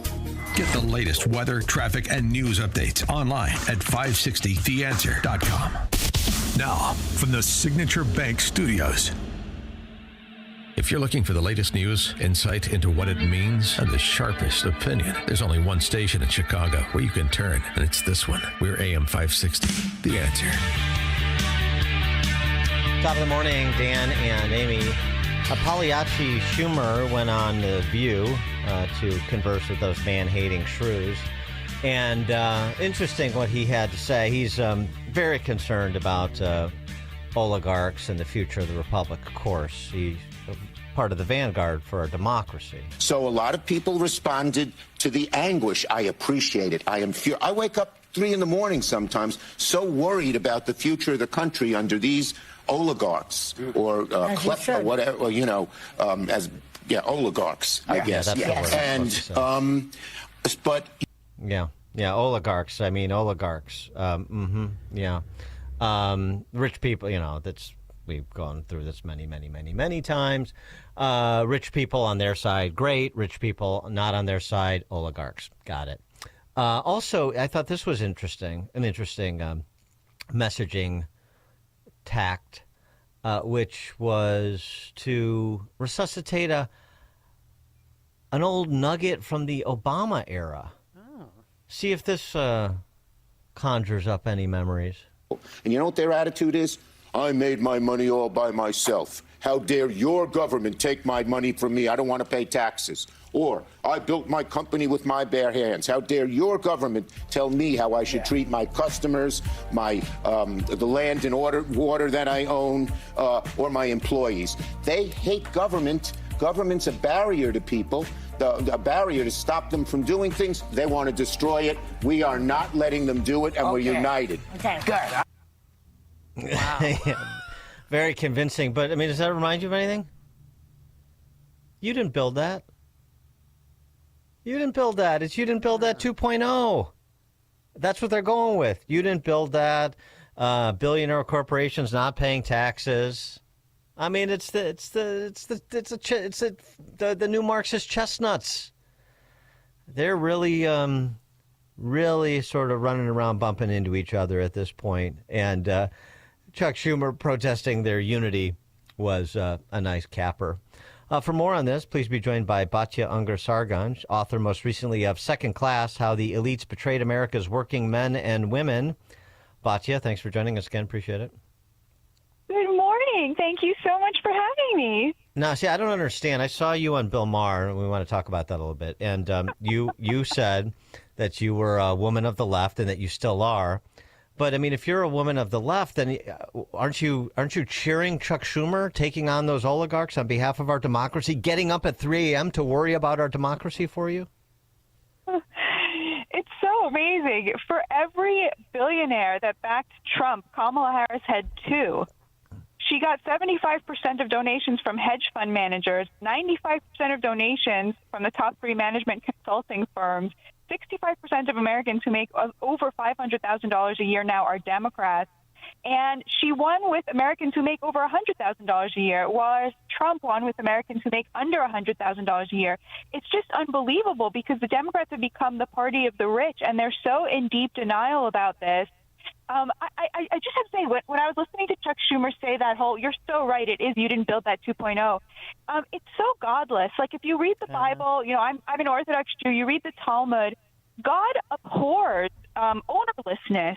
There's like a deep respect for property and for building things and for ownership and for taking pride in what you built and what you own and in building up your community and having a sense of noblesse oblige, like owing something to the people around you. And this is what the Democrats fundamentally don't understand anymore, because their coalition is now the very poor who own nothing and the very rich who feel that they owe nothing to this country and to the working class people who they rely on to survive. So it's really become a very godless, dark place. and then they lecture you like from this position of hating America and hating their working class neighbors and having utter contempt for people who work 10 times harder than them and make a fraction of what they do. From their perch in their like gated communities where they hire private security because they want to defund the police, they have the chutzpah to lecture hardworking people. Like, it's so disgusting. Well, it sounds like you're MAGA, not MAGA lefty. So explain to our listeners what exactly, young lady, is MAGA lefty. I have to say also, this is a really interesting thing. So when I still consider myself left because I think that a lot of what MAGA is represents things that were like traditionally working class values, which was what the left was supposed to be. The second I said anything nice about Donald Trump, the left absolutely canceled me, eviscerated me, were like, you're not one of us. Like, you say a tiny thing wrong that they don't like oh, I think this person has some points about immigration, you're out. Whereas when I say I'm a MAGA lefty, you should just see how warm the response is from MAGA. Come on in. This is Big Ten. There's room for everybody here. And I'm like so grateful for that. I guess what I think Donald Trump is kind of sort of like a New Deal Democrat. Like the New Deal believed in respect for religion, socially moderate, but also pro-worker, pro-labor, and anti-war. And that's really what the MAGA movement is to me. It's very anti-war. It's very pro-peace, peace through strength. Doesn't believe in getting entangled in everybody else's business around the world, believes in putting American workers first, and then is socially moderate and respectful of, at where everybody's coming from. So, and I think it's such an amazing and brilliant coalition because what President Trump did was he captured like the common sense middle of this country, and the Democrats, because they can't admit that, he forced them to defend like the kookiest, most insane stuff, like men and women's locker rooms, Trend Agua, like Grand Opera. It's like, because they have nothing else. So I think it's a really cool movement. Yeah, and then I know you've commented on the new batch of podcasts that are populating the digital space from the leading lights of the left these days, Gavin Newsom, Michelle Obama. But speaking of which, Gavin Newsom had Tim Walz, so he's not just trying to reposition, or maybe he's trying to reposition his reposition, because the repositioning by interviewing conservatives hasn't been going very well for him. So he had Tim Walz on, boy. And the conversation devolved quickly because, Tim Walz is a moron. And this is what Field Marshal Walz had to say. How do you fight it? This notion I think of I could kick most of their ass. I do think that if they want to do it. I know I can run them, but I don't know if we're going to fall into that place where we want to. Okay, we challenge you to a WWE fight here type of thing. What is wrong with him? I can kick most of their ass. Well, first of all, that's not a subject. A verb agreement, but him but and anyway. Charlie Kirk, Charlie Kirk would destroy him. But anyway, the what you see going on in terms of the different approaches. Gavin Newsom trying to be hail fellow well met, interviewing Bannon and others. Meanwhile, J.B. Pritzker, for example, coming over the top to be, as outlandish and reckless a critic of Trump as Jasmine Crockett or AOC. Just interesting to see the divergent approaches to positioning from those on the left. Yeah, definitely. And I think what we're seeing here really is just fundamentally jealousy of the power and the youth and the vigor of the MAGA movement right now. And it's coming out in all these weird ways. And I think conservatives are not used to being the object of jealousy, so it's very hard for them to recognize it, but that's fundamentally what's happened is like, it's now cool to be conservative. There was amazing polling that came out that found that TikTok actually makes people more conservative. And, just all of these young people, Trump won the majority of 18-year-olds.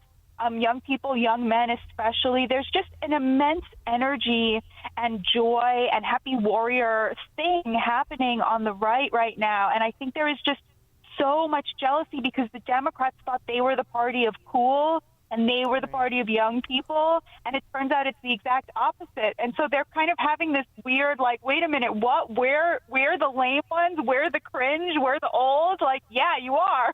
Well, that was interesting. You're referencing a piece over at Vox.com, and research that they wrote about that suggested that if every registered voter had voted in the 2024 election, Trump, instead of winning the popular vote by 1.5 points, he would have won by 5 percentage points, which is a popular blowout in a national election.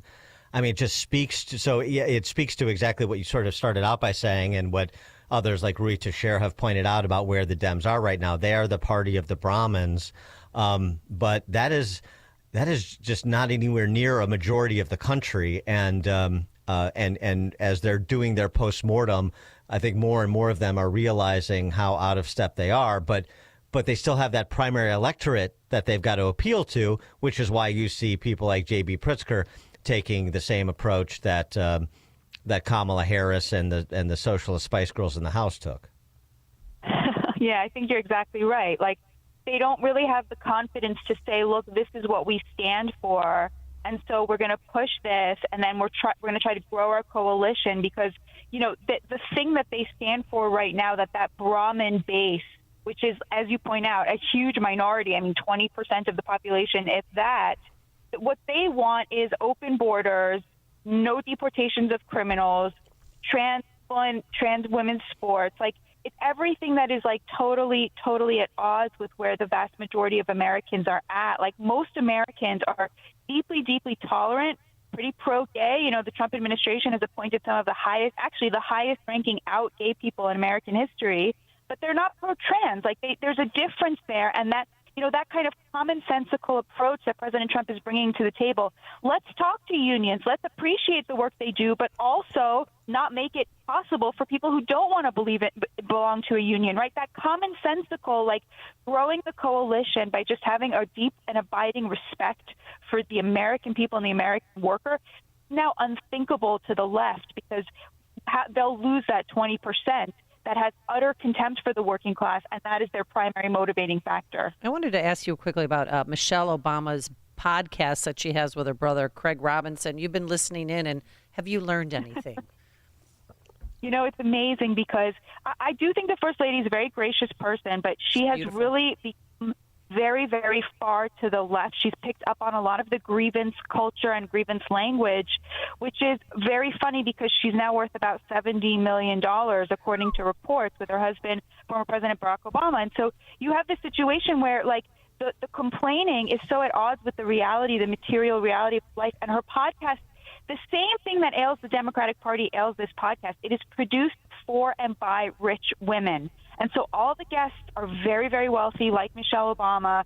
And so all of the advice they dispense is for other rich people. It's very alienating to men and very alienating to average people. And the tragedy is that Michelle Obama was raised pretty poor. She was raised in a lower class. You know, she has the secrets that so many Americans are desperate for, of how to claw your way out of poverty into the wealthy, into the upper middle class. She won't talk about that. She'll only talk about what interests rich women, like the rest of the Democratic Party. So as a woman who characterizes herself as left, as MAGA left, but what, if anything, concerns you about Trump or MAGA or where the Republican Party is?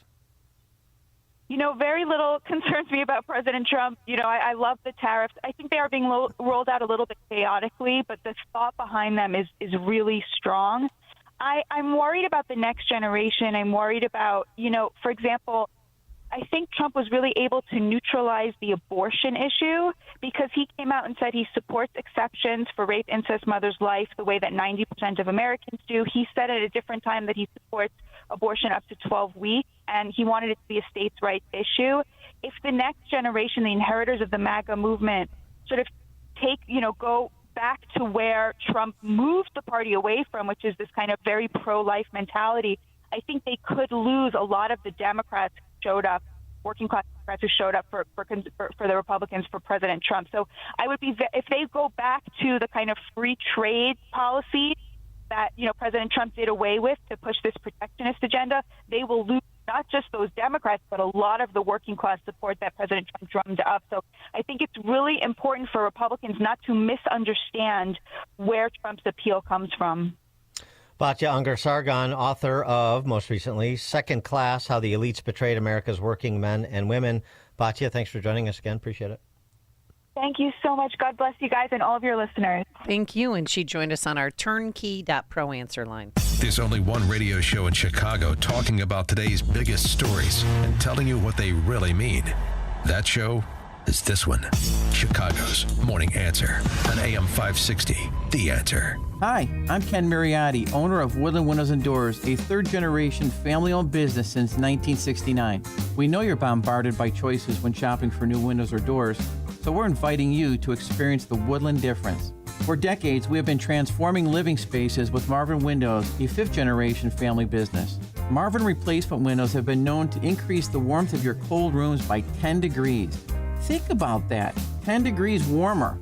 When you welcome Woodland into your home, you will get a product expert to transform your living spaces, full-time, dedicated professional installers that you can trust in your home, along with the best products like Marvin.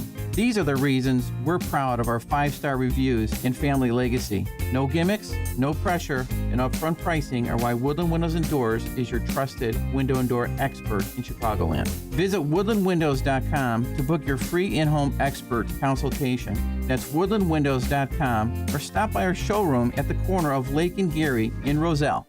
People ask us, when's the best time to replace an old furnace? Simple. Before it breaks. At Air Ride Heating and Cooling, we know there's never a good time to be without heat, especially in Illinois. If you can't remember the last time your furnace was inspected, get some peace of mind by having Air Ride take a look. Plus, AM 560 listeners get $56 off any service. Visit Air Ride Heating and Cooling today at air-rite.com. That's AIR-RITE.com.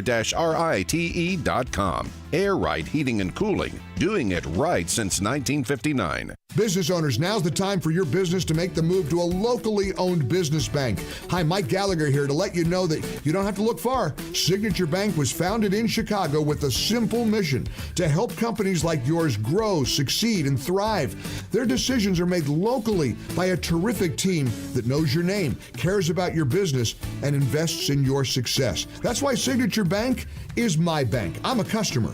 As business owners, they knew that local family-owned businesses were not getting the help they needed or deserved. So I invite you to reach out to my friends at Signature Bank today. Write the number down. Remember this phone number, Signature Bank, 773-467-5630, and learn all about this great bank, 773-467-5630, or visit them online at signaturebank.bank. That's signaturebank.bank. Signature Bank makes commercial banking personal. Member FDIC, equal housing lender. When your home or business has an insurance claim, the next step is very important. The claim process with insurance can be tedious, hard to understand, and difficult to navigate. You need someone working for you. You need a licensed claim adjuster. Why? The insurance company will send out their inspectors that work for them, get paid by them, and represent them, not you. This is Dan Lights from Crosscom. We inspect your property, file your claim, negotiate the damages, and maximize your settlement with your insurance company. If we complete the repairs approved by your insurance company, our service is free. Crosscom Public Adjusters has turned denied claims into approved claims. We've also increased insurance claims anywhere from 23 to 1,000%. We are licensed by the Department of Insurance and work in Illinois, Northwest Indiana, and Southern Wisconsin. Crosscom Public Adjusters, 630-871-5500. Online at CrosscomInc.com. That's CrosscomInc.com. Crosscom, building trust for over 20 years. I'm attorney Stephen Leahy. My father was a union iron worker, just like his father, but while he inherited his father's skill, he did not inherit his tolerance for taking orders from union bosses. He needed a change, something that was his, something where he could call the shots. So he started a janitorial company. His company cleaned grocery stores and airplane hangars, dentist office and construction sites, hardware stores and restaurants. As his business expanded, so did the complexity of managing it, especially the taxes.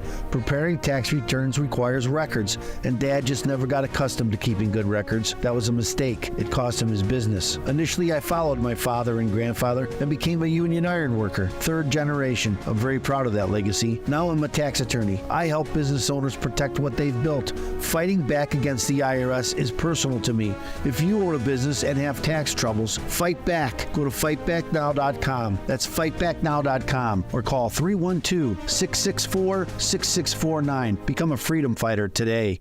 Hey, heard you're getting ready to move. We just listed our house on the market. Just make sure you have the right attorney. Doesn't the real estate agent take care of all that? They stay involved, but you want to make sure you have a great lawyer that's negotiating the terms, helping resolve inspection items, clearing up title issues, preparing the deed and other documents, and attending the closing.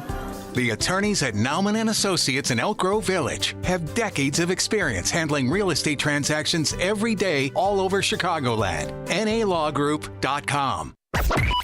AM 560, The Answer. All right, coming up on Chicago's Morning Answer. The New York Times changes its tune on what happened during the COVID era. But did they really? We'll discuss at 7:07. Today it's going to be nasty. It's going to be windy, cloudy, possible hail tonight, and a thunderstorm. And then guess what? Late tonight, that rain may turn into snow with a dusting up to 1 inch and a low of 33 degrees. We get 3 seasons in one day. It's now 7 a.m. WIND Chicago.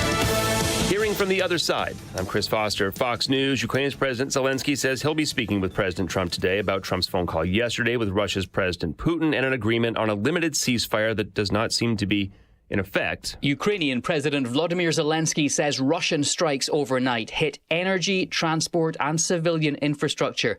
If true, it would contradict the promise Russian leader Vladimir Putin gave to President Donald Trump yesterday not to attack Ukraine's power systems for the next 30 days. President Zelensky says Russia clearly isn't ready to end the war. The Ukrainian leader also insisted his country would never recognize occupied territory as Russian, calling it a red line. Russia currently holds around a fifth of Ukraine. Jonathan Savage, Fox News. 3 different federal judges rule against the Trump administration. One blocking enforcement of a ban on transgender troops. Another blocking the cancellation of climate research grants awarded by President Biden. A third says the tearing down of the main U.S. international aid agency, USAID, is likely unconstitutional. The case is one of the first that specifically challenges Elon Musk, the billionaire leading President Trump's Department of Government Efficiency. The administration says Musk is not the administrator of Doge and is acting only as an advisor. But the judge says public statements by Musk demonstrates he has firm control over Doge. At the White House, Jared Halpern, Fox News. And there will be legal challenges to President Trump firing the 2 Democrats out of 5 members of the Federal Trade Commission, enforcing consumer protection and antitrust laws. The commissioners until now have served 7-year terms, and the Supreme Court ruled in 1935 they can't be fired over policy disagreements. The final batch of files on President Kennedy's assassination is released. Nobody going through it all has brought up any big revelations to dispute the conclusion that Lee Harvey Oswald acted alone. America's listening to Fox News.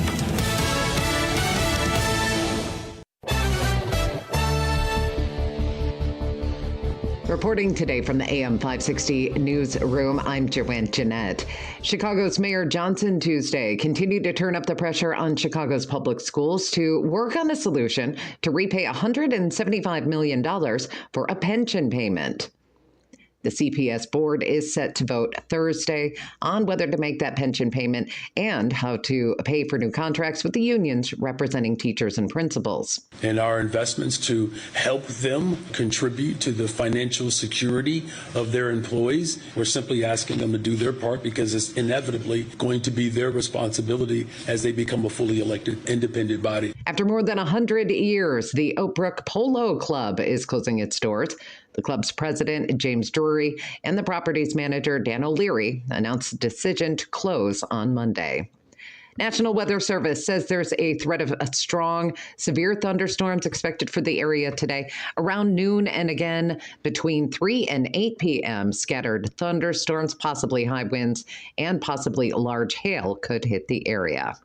News is a service of Valdecast Windows for the discerning homeowner looking for high quality and professional level window replacement service. Contact Valdecast Windows, your award-winning Platinum Elite Pella certified contractor. Visit valdecast.com. Reporting today from the AM 560 newsroom, I'm Joanne Jeanette. Traffic and weather coming up. Mike Gallagher explains the president's stance on the war in Ukraine. He wants the killing to end. He wants the war to end.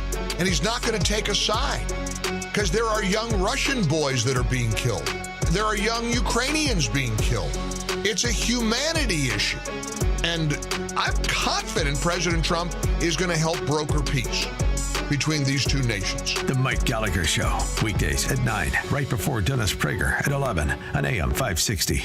The Answer. Born on America's darkest day of 9/11, the Tunnel to Towers Foundation has been helping America's heroes ever since. People who put their lives on the line for our country and our communities need your help now more than ever. Join Tunnel to Towers on its mission to do good in their honor. Never forget 9/11 or the sacrifices of this country's heroes and their families. Show your support. Donate $11 a month at T2T.org. That's T2T.org. He's coming. Here he goes. Surprise! Your table saw broke. Also, the warranty expired weeks ago, so you need to pay for a new one out of pocket. At Progressive, we know small business owners don't usually like surprises because they cost you money. But a good surprise that could save you money? Getting a commercial auto quote from Progressive. Oh, and the replacement part you ordered doesn't fit, so it's completely useless. What a waste. Surprise yourself. See if you can save in as little as 7 minutes at ProgressiveCommercial.com. Progressive Casualty Insurance Company and Affiliates. Attention. If you or your business is behind in filing your tax returns, or if you owe over $20,000 in back taxes to the IRS, please listen carefully. Going back and forth with the IRS can be stressful and confusing. The IRS doesn't joke around and will not stop their collection efforts. Don't let other companies charge you to pull transcripts. BC Tax will discreetly obtain your IRS transcripts free of charge. So, if you're tired of the IRS letters and would like to get a fresh start, BC Tax can help. Our team of tax professionals are making it easier than ever to settle tax problems for those who owe more than $20,000. We've helped thousands just like you.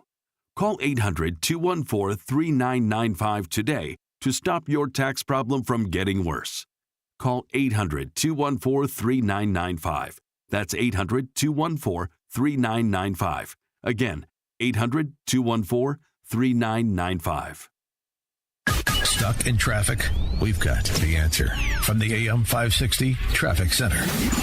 Police activity remains in Aurora. This is on Route 25 between Ashland and Hazel. Road work through Will County affecting I-80 westbound between the Des Plaines River Bridge and Hobart. The Edens, it's heavier outbound at 30 minutes from Montrose out to Lake Cook. On the Eisenhower inbound, it's an hour from Jane Addams to Congress. The Dan Ryan inbound, it's stop and go at 32 minutes in from 95th. Stevenson running an hour inbound from 355 to DeSava Lakeshore Drive. The Kennedy Inn at 55 from O'Hare into downtown. It's slow outbound at an hour to the airport. It's slow through that work zone, taking out 2 lanes. This traffic update is delivered to you by Quick Delivery Service. Visit quickdelivery.com when you need same-day delivery of your routes.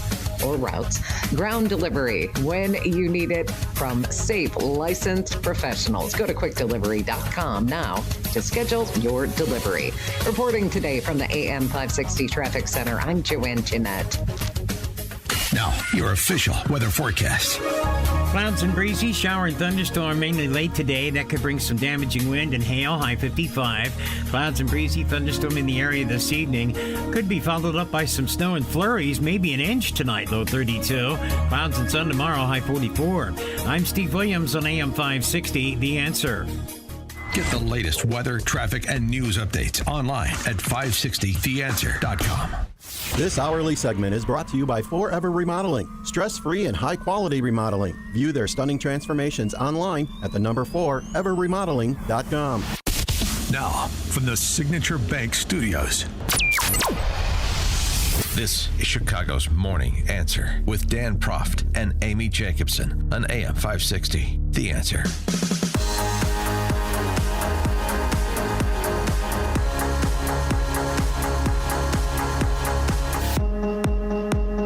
Top of the morning, Dan and Amy.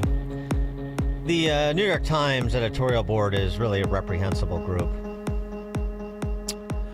We were badly misled about the event that changed our lives, they write in an editorial in the Sunday Times. Quoting the editorial, which is largely about the lab leak. So the Wuhan research was totally safe and the pandemic was definitely caused by natural transmission.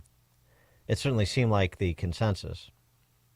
We have since learned, however, that to promote the appearance of consensus, some officials and scientists hid or understated crucial facts, misled at least one reporter, orchestrated campaigns of supposedly independent voices, and even compared notes about how to hide their communications in order to keep the public from hearing the whole story. And as for that Wuhan laboratory's research, the details that have since emerged show that safety precautions may have been terrifyingly lax. You don't say. 5 years. And we were misled, meaning the New York Times was misled. They're a victim in all this, too. They've learned some hard lessons, too. Oh, yeah. No, they haven't. No, they haven't. And, of course, they are equally critical. I mean, they go through EcoHealth Alliance and the editorials in the early days from Nature Medicine and Lancet that drove the hysteria. They sort of address the silencing of dissenting viewpoints within the scientific community, but then also suggest those contrarians, those COVIDian contrarians, were also a bit reckless and cherry-picked facts and so on and so forth. They try to middle the matter with, them as a good faith arbiter that was misled by people who had agendas. Boy, they're just so naive and Pollyannish about the ways of the world, that New York Times editorial board. So there was much made of this initially as some sort of mea culpa 5 years after the beginning of the lockdowns, which was memorialized last week. But it's not. It signifies no change. It's the appearance of change to protect continuity of approach. That's what it is. Contrast that with what our friend Jennifer Say wrote on the 5-year anniversary of lockdowns. Oh, I read that. That's my girl. She said, I feel tinges of rage at those who now are perhaps 2 to 3 years into it all pretend at dissent. We needed you then. There's broad recognition that school closures went on too long, and even some acknowledgement that lockdowns were ineffective and terrible human rights violations. The vaccine and, of course, mandates, which people lost jobs over, have disappeared from public consciousness. I mean, does anyone actually get that thing anymore? We're still reminded of masks, as any good leftist protesting about anything, from Teslas and Doge to freeing Palestine to standing up to kids being able to self-ID as the opposite sex and take mutilating hormones. Don's one still. It's the uniform of good lefties, or what I would call the unhinged, which it always really was. No, they're cowards. They don't want to show their face, but go on. Yes. There's been no denunciation of those that drove lockdowns and distancing and toddler masking. These public health bureaucrats should be run out of their jobs and never be allowed to set any policy or make recommendations, quote unquote, again. Randy Weingarten at AFT should not have any job that has any bearing on children's lives. Yep. Well, that would take the rank and file members of the American Federation of Teachers to do something about that. Wouldn't it there? She makes $560,000 a year. All right, go on. Sure, Fauci has retired, but people like Barbara Ferrer in L.A. and Sarah Cody in Santa Clara County still hold their positions after destroying small businesses and locking kids out of schools for a year and a half, after forcing masking 2-year-olds and speech-delayed toddlers and hearing-impaired adolescents. This was state-sanctioned child abuse from the outset. So forgive me, but the modest acknowledgement that maybe we went too far brings cold comfort. I don't feel redeemed. I just feel angry still when I think about it. I mostly try not to. So many kids' lives were altered and harmed forever. So many milestones they can't ever get back. And then you have people like me and my husband, of which there aren't too many, who publicly dissented from the outset of the lockdowns. You won't find anything from me in March of 2020 on Twitter, because I didn't use it much then. Instead, I was arguing with friends on Facebook, which went about as well as you might imagine. My life is unrecognizable versus 2019. Lost lifelong friends, fractured family relationships, loss of professional reputation that persists, new home, new city, and on and on. And even now, with acknowledgement that people like me were right, we are not uncanceled. We make our own way. We're doing fine for the most part, but no one has said you were right, and we are sorry to have put you through hell. You can come back now into the fold. So forgive me, I'm pissed off still. No amnesty for those who put these egregiously horrific anti-human policies in place. And no, it was not just in the beginning, quote unquote, as it lasted well over 2 years. And no amnesty for the everyday folks who cheered the policies and snitched on their neighbors, or just stayed silent as they watched friends and neighbors who dared resist get dragged through the mud. I'll never look at people the same way again. I will forever be distrustful. I won't forgive or forget, certainly not without a heartfelt apology, mostly to the kids who were harmed, but to me too. 312-642-5600, turnkey.pro answer line. You can also text us on that very same line. I still feel tinges of rage. I am simpatico with that because I still feel tinges of rage. And all the time that Pritzker would say, oh, you're spreading false information and you don't care about people and you don't care about the safety of kids and all that. And I think about the CTU, how they lied to those 4th grade girls and told them that they brought COVID home and killed their mothers. I think about all that, and it just takes me back to a very, very dark place. And there is no COVID amnesty, ever. We can't get our kids' childhood back. We can't get our kid those moments in time, like prom, homecoming, all those life events that they miss that help develop their character, that help them socialize. It's gone. I mean, we've had groups of kids that have serious socialization problems, and I saw it firsthand, and it is frightening. I will never look at people the same way again. I will forever be distrustful. Do you agree with, do you feel the same way as Jennifer Say, I suppose I should say, in terms of you have a newfound distrust of people because of what transpired during COVID as you reflect on it, you know, the 5th anniversary last week of lockdowns? Yeah. Oh, but remember, they closed down the bars, but you were still able to vote, Dan, and we were neck and neck, breathing down each other's throats. But that's okay. Pritzker had to get his candidates that he wanted in office. Didn't want to postpone the election. By contrast, here's a state-funded media retrospective on life 5 years after the lockdowns. Oh, I'm sure it's great. I want to hear this. WBEZ. Ugh. And the WBEZ Times. How life changed when Illinois' pandemic lockdown began 5 years ago. Here's what you told us. I assume this was NPR tote bag holders only interviewed for this piece.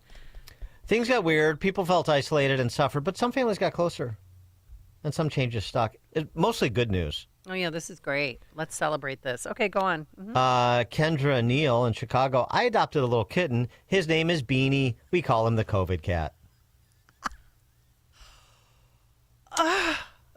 Owning a cat isn't having a child. Okay, go on, Beanie. I hope Beanie's having a wonderful life.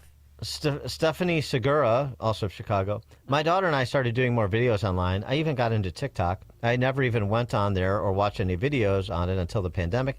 Now we bake and cook all the time together and make cooking videos. The lockdowns brought mom and daughter together. Strengthened the bond. Hard to find any bad news from the pandemic and the lockdowns? My coworkers and I felt like we were all like really fast friends. Like we would stay on Zoom after the time was over. Oh. Candace Bay, Chicago. So sweet. I mean, that's good for Families getting her. closer together, friends getting closer together, adopting Beanie the COVID cat. I do have a neighbor, though. Her kids they didn't like each other, and then after COVID, they were closer. It's wonderful. Well, I mean, yeah. I don't know. What anything positive happening for you, Dan? I just remember my day being like the most simple thing ever. I would wake up and we would get in the car and we would go sit in the Starbucks or the Dunkin' drive-thru.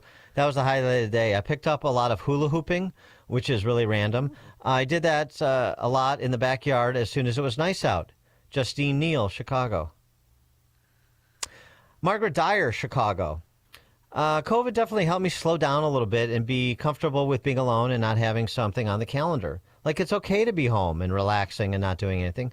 I lived alone, so I tried to social distance myself. I would go see my family before I would go see my family. Then maybe the UPS guy would come and I would question, does that count? Do I have to restart my 10 days before I go see my family? My mom told me to take a bleach bath, all of these weird things. We thought we knew what was going on, but we didn't. Wah, wah. A text message, Dan and Amy, 85% of Americans are sheep. It might be more than that. Mm-hmm. My mom told me to take a bleach bath. Well, What hey, about the people who wipe down their groceries? Take it easy there. Jump, then look from the COVID era. You know, who showed up to our studio looking like the keyboardist from Prince and the Revolution.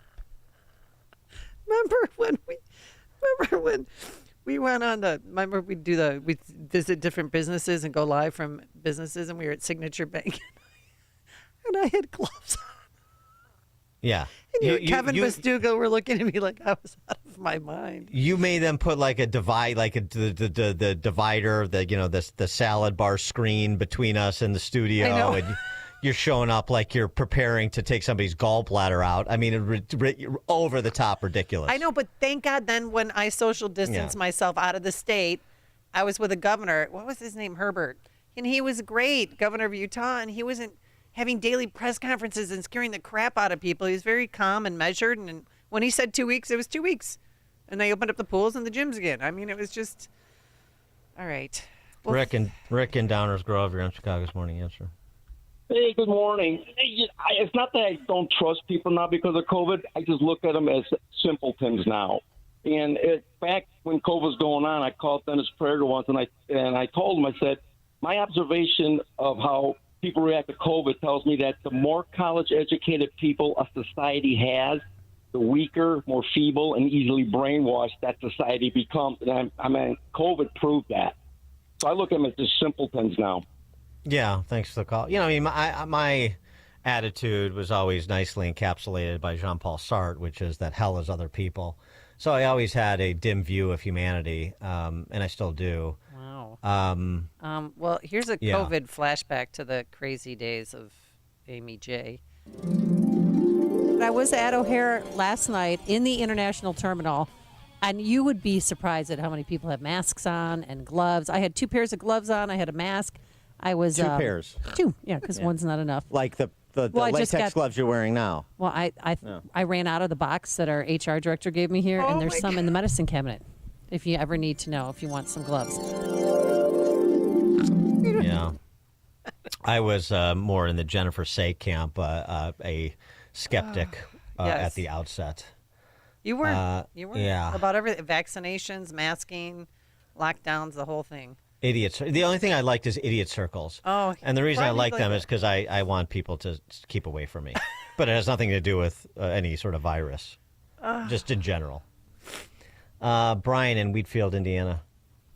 Hey, morning, Dan, Amy. Thanks for the flashback. I forgot about Amy being a full-blown COVIDian at the beginning there, but I'm never going. Yeah, I'm never going to the doctor again. They'll have to drag me to the doctor by ambulance, and that's.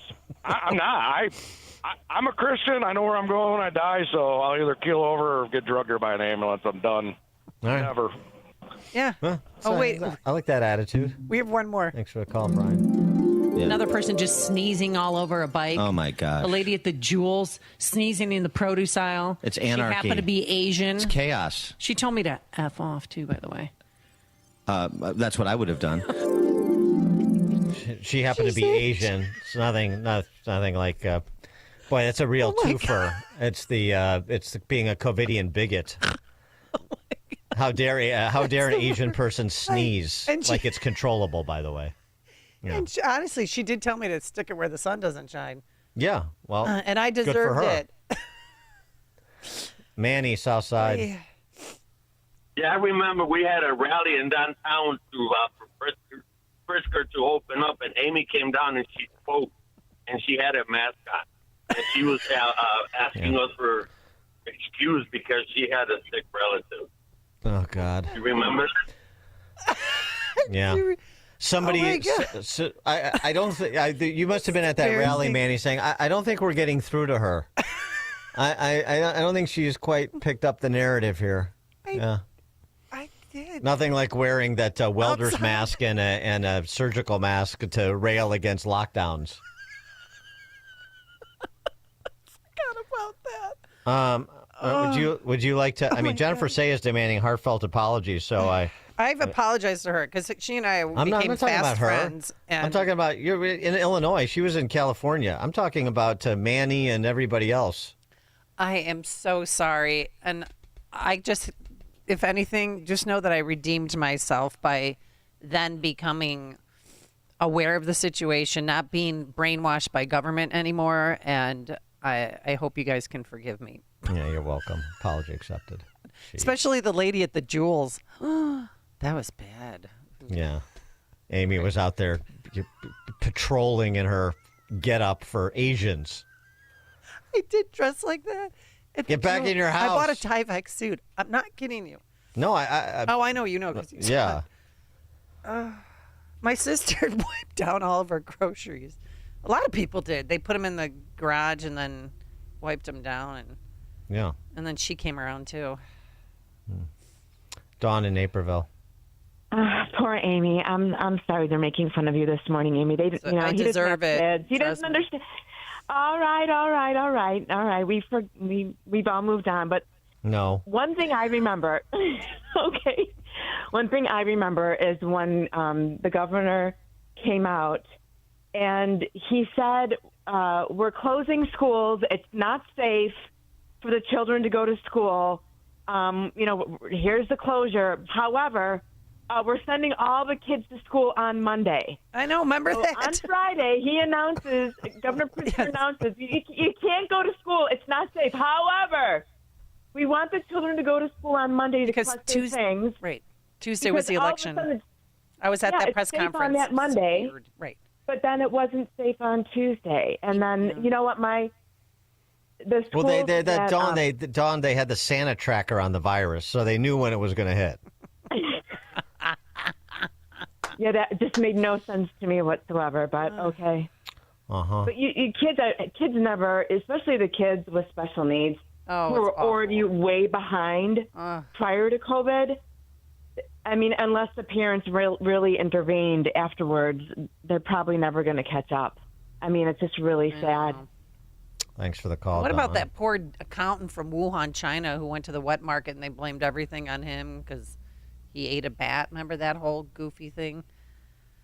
Yeah. All right. The magic, How it the spread and pangolin, then went from a bat to a pangolin, and the whole thing. Yeah. Perry and Niles. Oh, good morning. Hey, Amy, this is how you restore my faith in humanity. Just want to say one thing. Apology accepted. Good day. Oh, there you go. Perry. So my text message. Such a forgiving sort. Dan and Amy, my favorite was watching Amy use hand sanitizer while wearing gloves. It's a classic. Yeah. Mm-hmm. A real case study. That should be the Amy Jacobson case study. That should be written up and published in the Lancet as part of a make good. Elmer Cigar House, Sean's former business. That was a rogue business that stayed open, and that was a safe space during COVID where a bunch of cranky old men would go smoke cigars basically all day and watch movies. That's what we did. Oh, my gosh. No masks, by the way. Oh, with your cigars. No hand sanitizers. No Amy's. Yeah. Well. All right. Well, you're just checking in, on the anniversary, especially since we haven't seen fit as a state to deliver much of a reckoning to all these COVIDian lockdown politicians that did all these horrible things that we're describing and Jennifer Say is describing. It'd be nice if somebody got held accountable, even if it's no longer going to be what they did during COVID as the proximate cause of their electoral defeat. It would be nice at some point if we could see our way fit to act in accordance with what most of us now know to be true. Even people have short memories. Some of us knew it to be true many, many years ago, like 5. Randy on the Kennedy. Yeah, good morning.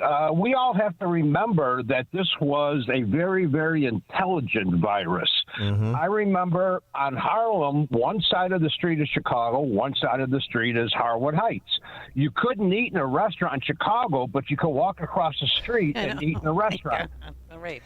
Well, everybody knew early on, Randy, that the virus respected municipal boundaries.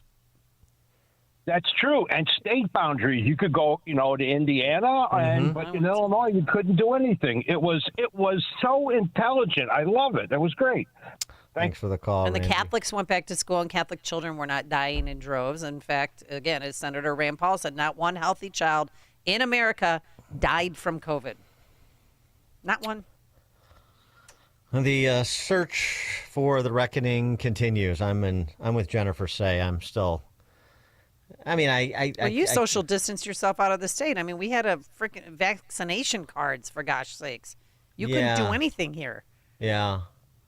I'm just trying to think, like, if I'm any more disgusted with humanity than I was before. I think it's about the same. Well, really. remember when you were Timothy O'Toole's, didn't you go to the bathroom? The guy yelled at you because you didn't put your mask on while you were sitting at the table and walked to the bathroom? No, that was at Bub City, which I never went to again, and I came very close to a physical interaction with the waiter at Bub City in River North. Yeah. But that was like, okay, people are out of their even more out of their fracking minds than they normally are in Chicago. And it was time to think differently about my future. And so I did. Dan and Amy, Chicago's Morning Answer. This is the morning show more Chicago radio listeners are choosing. This is Chicago's Morning Answer on AM 560. The Answer. Maha starts with Virago, making America healthy again. With the worst flu season in years, you need an immune system boost. The stronger your immune system, the stronger your body fights and defends against So get Virago.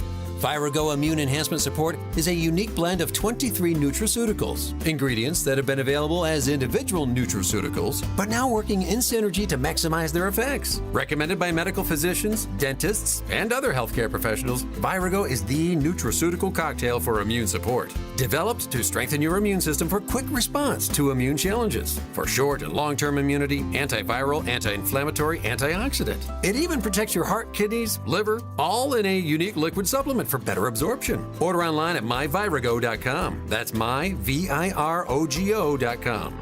myvirago.com. Use coupon code IMMUNE to save 30%. Quality ingredients for optimum health. Maha, making America healthy again starts with Virago. Hey, Carl Jackson here for Dennis Prager. While Dennis Prager is recuperating, we know you miss your daily dose of Dennis. That's why Pragertopia is giving you a special gift. Right now, Pragertopia members can hear the best 2 hours of Dennis's favorite segments from as far back as 2010. On Monday, you can hear the Happiness Hour. Life, liberty, and the pursuit of happiness. That's what I'm about. Tuesday is Celebrity Guest Day. Donald Trump Jr. is in studio with me. On Wednesday, it's the Male-Female Hour. I really do wish there were a way to ascertain the number of marriages that this hour has helped. Thursday, the Ultimate Issues Hour. Not having ultimate issues clarity is like having a map, but you don't know where you're going. And Friday is Open Lines. Feel free to ask me anything about me, about you, about life. So if you're missing your daily dose of Dennis, go to Pragertopia.com and hear all your favorite segments along with lectures, celebrity interviews, and his famous Torah teachings and more. Get your daily dose of Dennis at Pragertopia.com, Pragertopia.com. AM 560. The Answer. You know, just a postscript on that, since you reminded me of that Bub City incident. Again, and per Randy's call about how smart COVID was. So at the time when restaurants were still open, you could walk in, walking into the restaurant, you had to have your mask on. Right. Sitting down, you could take your mask off. Getting up to go to the bathroom, you had to put your mask on because the virus would not infect you if you were seated. Right. It would only affect you if you were walking to your table or walking to the bathroom, you see. Oh, my God. Remember that? Oh, yeah. So, I mean, what Jennifer Say is saying about an apology, the apology is, I'm sorry, but also, I'm sorry, I was a nitwit. I was a unhinged child, and I'm going to learn from that by maybe engaging my brain next time around. That's sort of like a full and complete reckoning that you would like to hear from people you otherwise will tolerate in your lives. At least that's me. Got a text message. Dan and Amy, I spit my coffee out when Dan said you looked like you were going to do a gallbladder operation. All right, nurse. Okay. Yeah. Okay. Coming up at 7:37, the two conceits of globalization as presented by J.D. Vance. We'll start there with Steve Moore, 7:37. But now into the newsroom we go and say good morning to Joanne Jeanette. Reporting today from the AM 560 newsroom, I'm Joanne Jeanette. Chicago police say a woman was shot and killed on a CTA Red Line platform Tuesday night. Authorities say it happened around 9:45 at the 69th Street station in the Greater Grand Crossings neighborhood. Police say the two women were seen arguing and fighting on the platform. One of them pulled out a gun and shot the other before running off. The victim, a woman in her 20s, was taken to University of Chicago Medical Center. About 20% of employees at the Chicago Sun-Times newspaper have agreed to resign from their jobs under buyout terms. 30 employees, including writers and editors, have accepted the buyout terms to avoid layoffs later this year. About 100 protesters were at the Tesla dealership in Lisle Tuesday. They were calling for a Tesla takedown. The car maker's founder, Elon Musk, told talk show host Sean Hannity why he thought his dealerships were being targeted. I always thought the left, or the Democrats, were supposed to be the party of empathy, the party of caring, and yet they're burning down cars, they're firebombing dealerships. Yeah, and I think there are larger forces at work as well. I mean, I don't know who's funding it and who's coordinating it. When you take away people's the money they're receiving fraudulently, they get very upset. Protesters say they're fighting against Elon Musk's Department of Government Efficiency. News is a service of Fox Valley Coins. Bring your gold or silver in store today. Each item is priced right in front of you. The coins never leave your sight. Receive cash or a check right on the spot. FoxValleyCoins.com. Reporting today from the AM 560 newsroom, I'm Joanne Jeanette. Your weather and traffic, it's coming up. This week on Capitol Hill is the best way to get informed on everything going on with Congress. Hosted by Tony Perkins and the Speaker of the House, Mike Johnson. There's no daylight between the Senate and the House. The media has been trying to divide the two chambers, trying to divide Republicans against one another. We're not having that. We're all on exactly the same team. We all want to check each of these boxes. Stay informed and become a regular listener. This week on Capitol Hill. Sundays at 1 on AM 560. The Answer. I'm attorney Stephen Leahy. My father was a union ironworker, just like his father. But while he inherited his father's skill, he did not inherit his tolerance for taking orders from union bosses. He needed a change, something that was his, something where he could call the shots. So he started a janitorial company. His company cleaned grocery stores and airplane hangars, dentist office and construction sites, hardware stores and restaurants. As his business expanded, so did the complexity of managing it, especially the taxes. Preparing tax returns requires records, and Dad just never got accustomed to keeping good records. That was a mistake. It cost him his business. Initially, I followed my father and grandfather and became a union iron worker, third generation. I'm very proud of that legacy. Now I'm a tax attorney. I help business owners protect what they've built. Fighting back against the IRS is personal to me. If you own a business and have tax troubles, fight back. Go to fightbacknow.com. That's fightbacknow.com, or call 312-664-6649. Become a freedom fighter today. Wondering what future path your child or grandchild could take? While college is great for some, it's not the only way to build a successful, meaningful life. Skilled trades are in high demand and are full of gratifying opportunities. And getting there is less costly than college through apprenticeships and trade schools. So if your child likes working with their hands, consider the opportunities in construction, where thousands of positions are waiting to be filled. With trade schools and apprenticeship programs, you earn while you learn, providing hands-on experience, technical training, and a paycheck at the same time. Imagine no student loan debt, just a direct path to a rewarding career. Plus, skilled trades offer competitive salaries, often higher than some college grads, along with union benefits like health insurance and pensions. Steve Jobs said, "The only way to do great work is to love what you do." So if your child loves working with their hands, help them explore this incredible path. Construction could be their gateway to success. Learn more at the Contractors Association of Will and Grundy County's website, cawgc.org. Perhaps you're a collector, or perhaps all of a sudden you have a collection. Maybe it's an inheritance. How do you know what it's worth? This is Sean Thompson for Donley Auction. The market for antiques and collectibles is changing all the time. What is your collection worth right now? Well, I've got an easy way to find out. It's simple. You contact Donley Auctions. With their worldwide audience of live and in-person auctions, they have a good idea of how to tell you exactly what it's worth at exactly right now. They're ready to put top dollar in your pocket. The bigger the collection, the better. Go to DonleyAuctions.com and get the info on all things that they buy and sell to have an idea of exactly what Donley does and how much they need your collection. They have so many buyers. It's a great time to sell. Just simply make a phone call. Donley has traveled all over the country to pick up collections. Just call and talk to the people at Donley Auctions at 815-923-7000. Donley Auctions is your trusted partner in turning your collections into cash. DonleyAuctions.com. Think O'Reilly Auto Parts for all your car care needs. Get the parts and service you need fast from the professional parts people at O'Reilly Auto Parts. Stuck in traffic? We've got the answer from the AM 560 Traffic Center. Crash in Bloomingdale at Schick and Gary Avenue. The Jane Addams I-90 westbound at Spring Center accident there has been cleared. Kennedy, it's still running an hour in either direction between O'Hare and downtown. Earlier crash at Monroe on the shoulder. Stevenson inbound. Stop and go from Harlem to Pulaski, an hour from the Veterans Tollway to DeSable Lakeshore Drive. Traffic is a service of the daily podcast of Chicago's Morning Answer and The Sean Thompson Show. You can hear both shows with limited commercials when you subscribe for free to the daily podcast at 560theanswer.com/podcast. Reporting from the Team Hochberg Traffic Center, I'm Joanne Jeanette. Now, your official weather forecast. Clouds and breezy, shower and thunderstorm mainly late today. That could bring some damaging wind and hail, high 55. Clouds and breezy, thunderstorm in the area this evening. Could be followed up by some snow and flurries, maybe an inch tonight, low 32. Clouds and sun tomorrow, high 44. I'm Steve Williams on AM 560, The Answer. Get the latest weather, traffic, and news updates online at 560theanswer.com. This hourly segment is sponsored by TJ Stearns Financial Planning. Certified financial planner Tim Stearns holds a weekly discussion of the financial challenges to secure retirement. Listen Saturday at noon for Protect and Grow with Tim Stearns. Now, from the Signature Bank Studios. Only the biggest stories, only the biggest guests, and only the biggest opinions. This is AM 560, The Answer.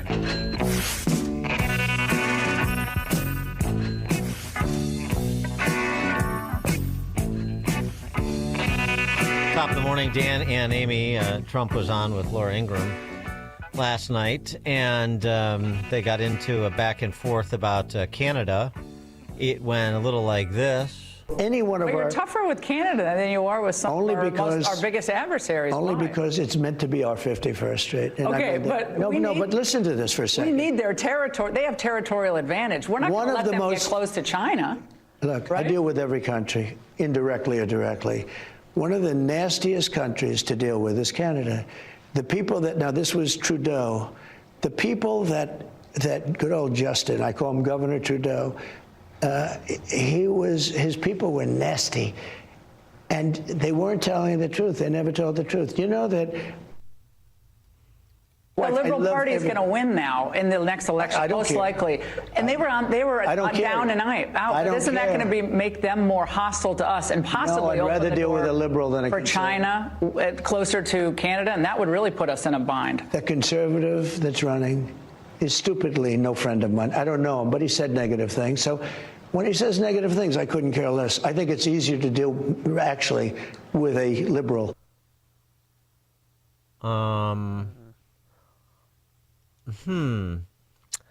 Pierre Poilievre is who he's talking about. Well, first of all, everyone has said negative things because they are all singing for their supper with respect to Canadians' economic interests. And they recognize, the Canadians do, that a trade war with America is not in their interests.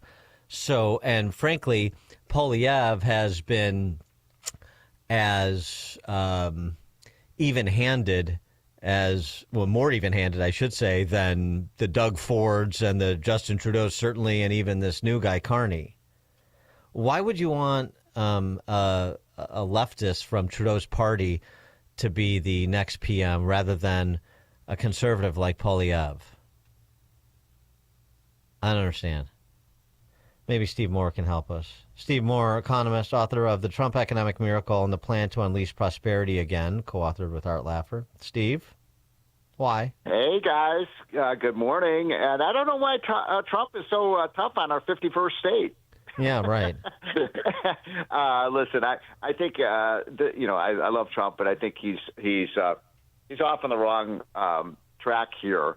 By the way, was that Laura Ingraham doing that interview? Or yes, she interviewed him yesterday. she was a little tough on him. I was surprised. I think that I'm with Laura on this one. I don't quite understand why we're picking a fight with Canada. They are our closest ally. They are our closest friend, and we need to have Canada and Mexico and the United States wholly aligned.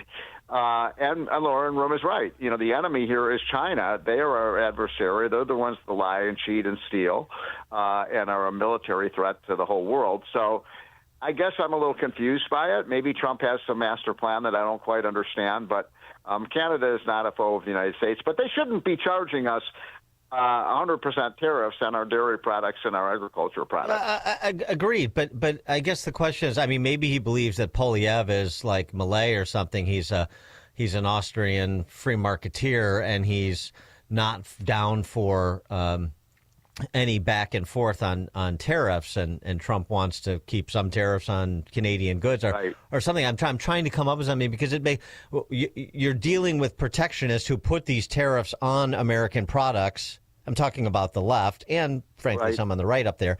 And so then you're saying, but I rather deal with them but I'm complaining about their policies than Pierre Poilievre, who's otherwise aligned, or certainly more closely aligned, and that, you know, I could advance the cause of common sense conservatism north of the border just as I'm advancing it in the United States. It just doesn't make any sense.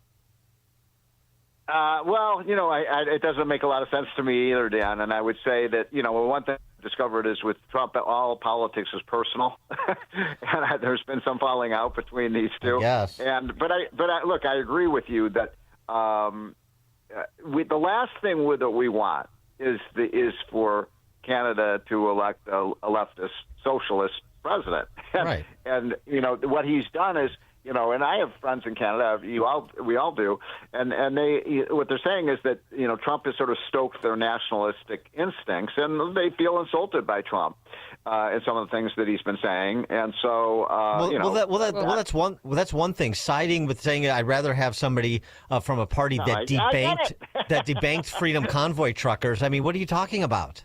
So I won't belabor the point. Maybe Poilievre is distancing himself from Trump because he's trying to win the election. I mean, who knows? Because we had Jerry Agar on, and he said that people call into his show and say that they are fearful that Trump is going to take over Canada, that he's going to make Canada the 51st state, even though he's just trolling them, I think. Yeah, but that makes no sense. That still doesn't make any sense. Because Poilievre, as I just said, is as even-handed as any politician up there. Yeah. You know, obviously he's promoting Canada's interests, but he's as even-handed with Trump as any politician up there. And meanwhile, Carney and Trudeau and that party is just the opposite. So do you want to deal with somebody who is more closely aligned and you could hopefully reach deals with more quickly, and you should be engaging with more quickly, help him get across the finish line, and then cut deals that reduce trade barriers on both sides, because I thought that was the point, more quickly. Yeah. I mean, the only thing look, Dan, I'm not disagreeing with you. I think you're exactly right. The only thing I would say is that Trump's aim has been to get Canada to look, we have a free trade agreement with Canada. It was signed into law by Trump in 2018. So why is it that Canada still has these very high tariffs on many of our goods? I don't really get that. And how hard would it be for Canada to just lower those tariffs, and we have free trade between the two countries, and you know, we put this tip behind us. I mean, again, the Europeans are bigger abusers than Canada is, and so is China. So I don't understand. Again, I'm a little confused by this, but it seems like it might be personal with Trump, and just doesn't like these guys. He doesn't like to be insulted. That's for sure. Yeah, but he's being insulted by everybody. But okay, I know. You know, I mean, okay. You and I agree. I want to get to something that J.D. Vance gave the speech at a innovation summit in D.C., talking about sort of the two fatal conceits of globalism. One, he talked about separating the design of products from the production of them, the design of an iPhone in California from the production in China, and the network effects of combining design and production. Those who design can produce, and we can onshore it and so forth. Okay, I get that. I want to get your reaction to the second. Hold on. Let me say something about that first one. Okay. Here's what's happening. I mean, the world is changing at an incredibly rapid pace, more rapid than any time in human history. Look, in 15 years, all this work's going to be done by robots. I mean, so it doesn't matter where it's going to be made because, all the toil, factories and things like that. I mean, I'm an investor in a company that builds new homes, and it's all done by robots. And, it's amazing. And so I hate to say it, but that means there's going to be less construction jobs. Now, if you go back now, oh, my God, what's going to happen to all the jobs? Well, if you want, as Milton Friedman would say, if you want, if a lot of jobs you want, then just get rid of farm equipment, and we can all be, working in the fields again. Look at another one, truckers. How many truckers do you think we'll have 20 years from now? Mm-hmm. Right. Not many, because all the trucks will just be automated. So.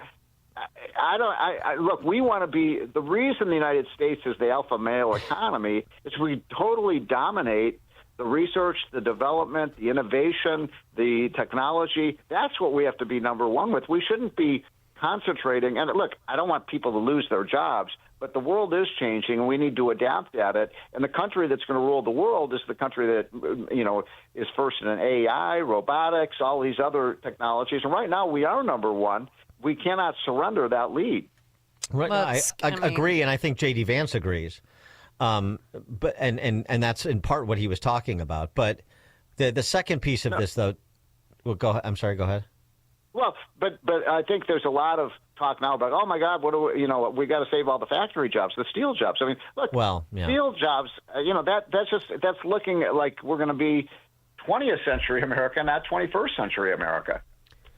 Well, then respond to this other riff. The second conceit, he says. By the way, talking about conceits, the two fatal conceits of globalization.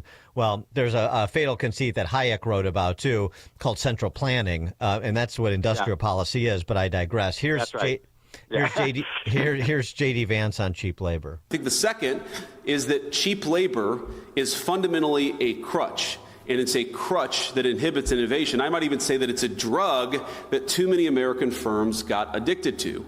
Now, if you can make a product more cheaply, it's far too easy to do that rather than to innovate. And whether we were offshoring factories to cheap labor economies or importing cheap labor through our immigration system, cheap labor became the drug of Western economies. And I'd say that if you look in nearly every country from Canada to the UK that imported large amounts of cheap labor, you've seen productivity stagnate. I don't think that's not a total happenstance. I think that the connection is very direct. Now, one of the debates you hear on the minimum wage, for instance, is that increases in the minimum wage force firms to automate. So a higher wage at McDonald's means more kiosks. And whatever your views on the wisdom of the minimum wage, I'm not going to comment on that here. Companies innovating in the absence of cheap labor is a good thing.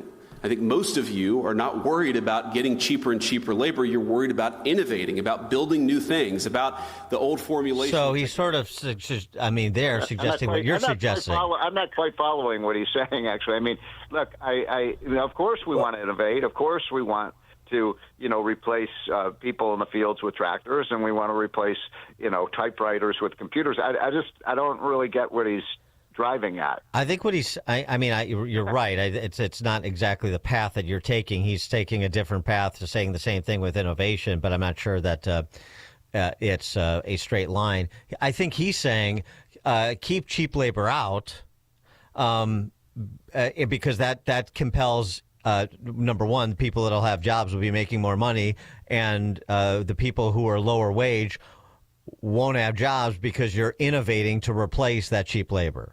That's what he's saying. Well, that's been happening for 100 years. But I think what's missing here is that, when we do things like raids and we get rid of the immigrants in the fields and things like that, do you think all the American workers go in and say, oh, I want to work in the fields, I want to work in the kitchen? Come on. I mean, let's be realistic here. The immigrants who come in are the hardest working people I know. I don't know. I mean, if you know people work harder than immigrants, I don't. And they're doing all the grunt work in this country. And it's just a fact. And so you want to shut down our restaurants across America? Tell them they can't hire immigrants.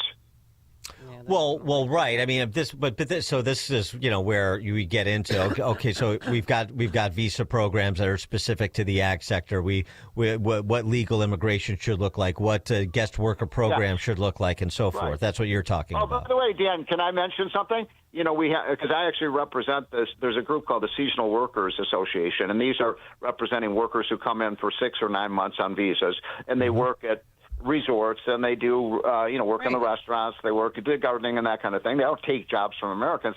And here's the irony of this program. You know who is the biggest user of that visa? Trump. Pritzkers. Because so many of the workers at Mar-a-Lago and his country clubs and stuff actually are immigrant. Well, they're great workers. I don't understand why this is controversial. Most Americans get that, right? That these are really great people. And by the way, their kid, then they have kids here, and guess what? Their kids go to Stanford and Harvard, and they're the ones who, 45% of the technology companies in America today, of our top 100 technology companies, were founded either by immigrants or the children of immigrants. Wow, that's awesome. Yeah, I mean, but I, and I think this is the sort of a schism within Republican ranks that hasn't been talked about in a while, because we've all been focused on, well, we have to, get border security first before we can have these conversations about so many other aspects of immigration policy. But there was like Tom Cotton. Tom Cotton introduced legislation a couple years back. I think it was with Perdue from Georgia, that to artificially cap legal immigration at 500,000 a year, something like that. It isn't clear to me what exactly the Trump administration or even the House and Senate Republicans' position is on some of these legal immigration programs. We had the big fight over H-1B visas publicly, and on social media, but where they are on some of the things that you're mentioning now that we are getting a handle on border security and we are deporting people that shouldn't be in this country.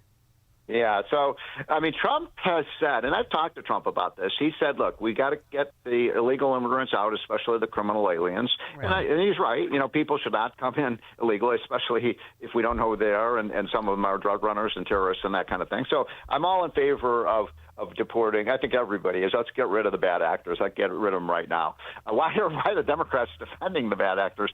But then you've got the situation. Trump has said, look, we need legal immigration.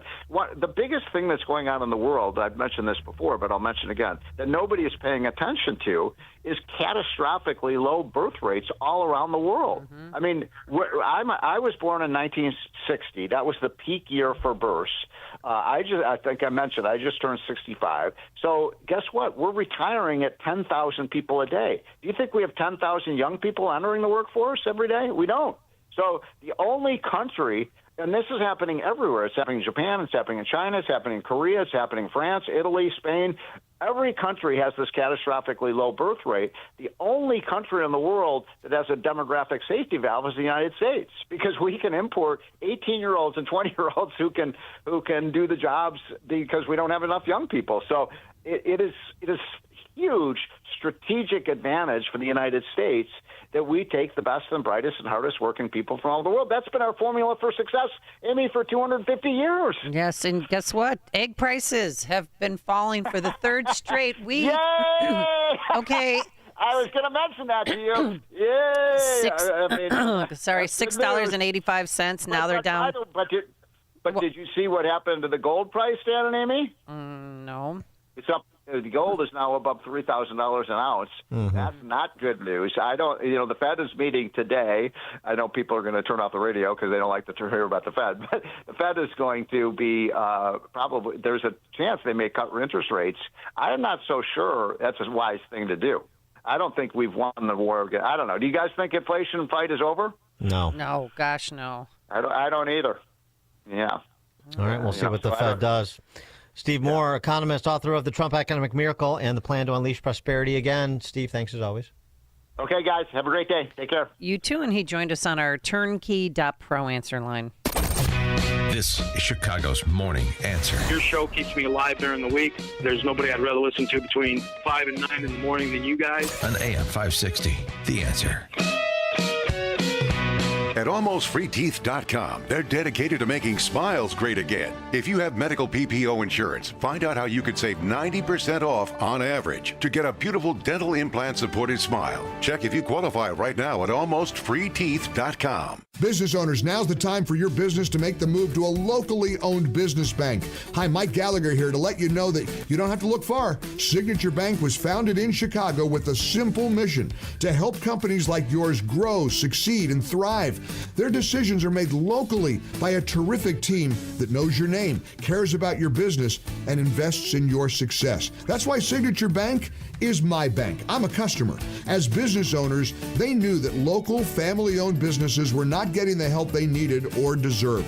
So I invite you to reach out to my friends at Signature Bank today. Write the number down. Remember this phone number, Signature Bank, 773-467-5630, and learn all about this great bank, 773-467-5630, or visit them online at signaturebank.bank. That's signaturebank.bank. Signature Bank makes commercial banking personal. Member FDIC, equal housing lender. Enjoy uninterrupted programming from Dan Proft and Amy Jacobson around the clock, all day, every day, including daily replays of Chicago's Morning Answer on Dan and Amy 24/7. Listen now at danandamy247.com. Welcome back to Ask Hasselus. How can I find true happiness? With a great night's sleep and instant savings. That's it? Through Monday at Hasselus, get instant savings of $248 off a new Queen Beauty Rest, Sealy Posturepedic, or Serta Perfect Sleeper. Save even more on a king. Ooh, I'm feeling cheerful. Plus free next day delivery and haul away of your old mattress. Jovial. And employee-free showrooms. I've achieved maximum merriment. Open 9 to 9. Find a self-service Chicagoland showroom near you at Hasselus.com. AM 560, The Answer. All right, coming up on Chicago's Morning Answer. UFC law professor Richard Epstein joins us at 8:08 to discuss Justice Roberts' rebuke of President Trump over the impeachment of federal judges. That's at 8:08. It is now 8 a.m. WIND Chicago. You see? I'm Chris Foster, Fox News. Ukraine's President Zelensky says a Russian drone attack targeted a power plant after Russia's President Putin agreed to a limited ceasefire on energy targets. During a phone call with President Trump, Zelensky saying this proves Putin maybe can't be trusted. We had a great call. It lasted almost 2 hours. Talked about a lot of things. That's the president on Fox. Zelensky says they will be speaking today. A federal judge in New York keeps in place his order that Columbia University protest leader Mahmoud Khalil not be deported until his case is heard. He's also ordering the case moved to New Jersey from Louisiana, where Khalil is in custody. D.C. federal judge James Boasberg sets another noon deadline for more information about deportation flights that he'd ordered turned around or stopped. After President Trump called for the impeachment of that Obama-appointed judge who tried to bar those flights of Venezuelan gang members, House Republicans introduced a measure to do just that. And Trump told our own Laura Ingraham he stands by his decision to launch those planes. That's a presidential thing. We're supposed to be getting them out or getting them brought to justice. Chief Justice John Roberts disagrees with impeachment, writing for more than 2 centuries it has been established that impeachment is not an appropriate response to disagreement concerning a judicial decision. The normal appellate review process exists for that purpose. Fox's Lucas Tomlinson in D.C. A federal judge in D.C. rules against President Trump's ban on transgender troops. The judge's ruling says that excluding transgender troops from being service members likely violates their constitutional rights. It stems from a January executive order signed by Trump that claimed the sexual identity of trans military members is harmful to troop readiness. Plaintiffs suing the government include an Army major with a Bronze Star and a Naval Sailor of the Year award winner. Thousands of transgender people serve in the military, but make up less than 1% of the total number of active duty service members. Tanya J. Powers, Fox News. America's listening to Fox News.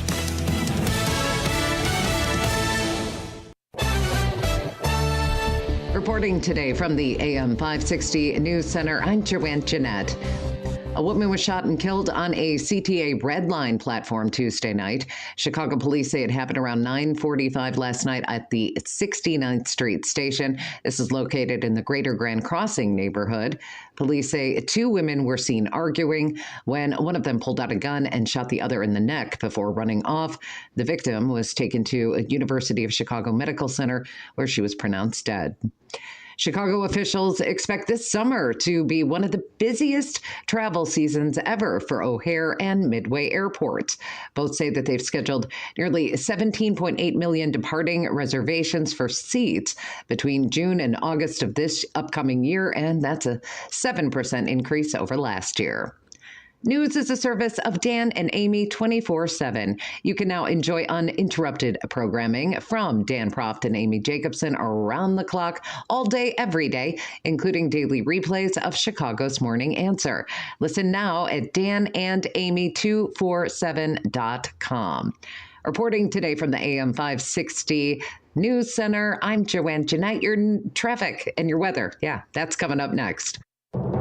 I'm Liz Clayman, and this is the Fox Business Report. The Fed is set to make its first interest rate decision since the trade war kicked into high gear, sending stocks reeling. The expectation is the central bank will announce today it's keeping interest rates steady. In the escalating fight between Ben & Jerry's and parent company Unilever, the ice cream maker accusing it in a court filing of firing its chief executive because it wanted him to stop making political statements. The filing claims Unilever has violated a merger agreement and repeatedly threatened Ben & Jerry's personnel to silence the social mission. No responses yet from Unilever, which is preparing to spin off the ice cream brand later this year. And Cheerios maker General Mills beating earnings by 2 cents a share, though revenue fell short of estimates. That's your Fox Business Report. I'm Lillian Wu, invested in you. When you need to talk about what's happening today. Hey, can I talk to you for a second? There's one place you can come to. The Sean Thompson Show. Do it! Do it, I dare you. Do it! Get in the conversation. Everybody talks about that show. Sounds great, doesn't he? Weekdays starting at 4. This is easy. I like his honesty and his frankness. Every day I listen to him, I learn. He says what's on his mind. He's real. Best person out there to listen to. We're combating people who prefer the lie. He's Sean Thompson, only on AM 560. The Answer. I should have done it sooner. Hi, Amy Jacobson here, and that's what a number of people say to me when they come up and talk to me about QC Kinetics. Why did I wait so long? So let me ask you a question to see if whether or not you're a good candidate for QC Kinetics. Do you have trouble sleeping, walking, day-to-day movement? Do you want to avoid surgery and all the pain, the long recovery, and the uncertainty that comes with it? Do you miss doing things like golfing, jogging, playing pickleball? Well, if you answered yes to any of these questions, I bet you're a great candidate. So please don't wait. Contact our good friends at QC Kinetics right now and ask for your free consultation. Learn how the latest advances in regenerative medicine can help you and give you lasting pain relief with no drugs, no surgery, no downtime. Saturday appointments available. Call 312-809-5955. That's 312-809-5955. Again, 312-809-5955. So how's the separation going? Are you guys able to work things out? No. I think we're headed for divorce. That sucks. Going to be an expensive legal battle? Well, no, that's one thing we agree on, actually. Arbitration. Arbitration?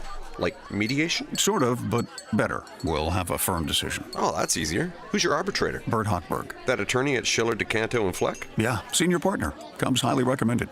Are you facing divorce or a family law issue? Burton S. Hochberg offers arbitration services, a dispute resolution process that will save you time, money, and the complexity of litigation. Let Burton hear and resolve your claims with choices that best suit you and yours. To discuss, call Bert directly. Or even better, have your attorney call Bert at 773-255-6150. That's 773-255-6150. Again, 773-255-6150. No one knows arbitration like Bert Hochberg. Why go through a difficult divorce? Call Bert at Schiller, DeCanto, and Fleck, Chicago's preeminent family law firm since 1981. Born on America's darkest day of 9/11, the Tunnel to Towers Foundation has been helping America's heroes ever since. People who put their lives on the line for our country and our communities need your help now more than ever. Join Tunnel to Towers on its mission to do good in their honor. Never forget 9/11 or the sacrifices of this country's heroes and their families. Show your support. Donate $11 a month at T2T.org. That's T2T.org. He's coming. Here he goes. Surprise! Your table saw broke. Also, the warranty expired weeks ago, so you need to pay for a new one out of pocket. At Progressive, we know small business owners don't usually like surprises because they cost you money. But a good surprise that could save you money? Getting a commercial auto quote from Progressive. Oh, and the replacement part you ordered doesn't fit, so it's completely useless. What a waste. Surprise yourself. See if you can save in as little as 7 minutes at ProgressiveCommercial.com. Progressive Casualty Insurance Company and Affiliates. Stuck in traffic? We've got the answer from the AM 560 Traffic Center. It's still heavy on the Kennedy outbound at an hour and 12 minutes downtown out to the airport. This is due to the ongoing road work. Inbound side of the Kennedy, a little bit better, 55 minutes from O'Hare into Chicago. Police activity, this continues in Aurora on Route 25 at Ashland. That area blocked off. Crash in Addison on Addison Road at Lake Street. Glendale Heights, you've got a collision on Bloomingdale Road at Windy Point Drive. Traffic is a service of Salem Surround, providing your business with industry-leading digital marketing strategy designed to surround your target audience and drive action. Go to surroundchicago.com today. Reporting from the Team Hochberg Traffic Center, I'm Joanne Jeanette. Now, your official weather forecast. Clouds and breezy, shower and thunderstorm mainly late today. That could bring some damaging wind and hail, high 55. Clouds and breezy, thunderstorm in the area this evening. Could be followed up by some snow and flurries, maybe an inch tonight, low 32. Clouds and sun tomorrow, high 44. I'm Steve Williams on AM 560, The Answer. Get the latest weather, traffic, and news updates online at 560theanswer.com. Now, from the Signature Bank Studios. This is Chicago's Morning Answer with Dan Proft and Amy Jacobson on AM 560. The Answer.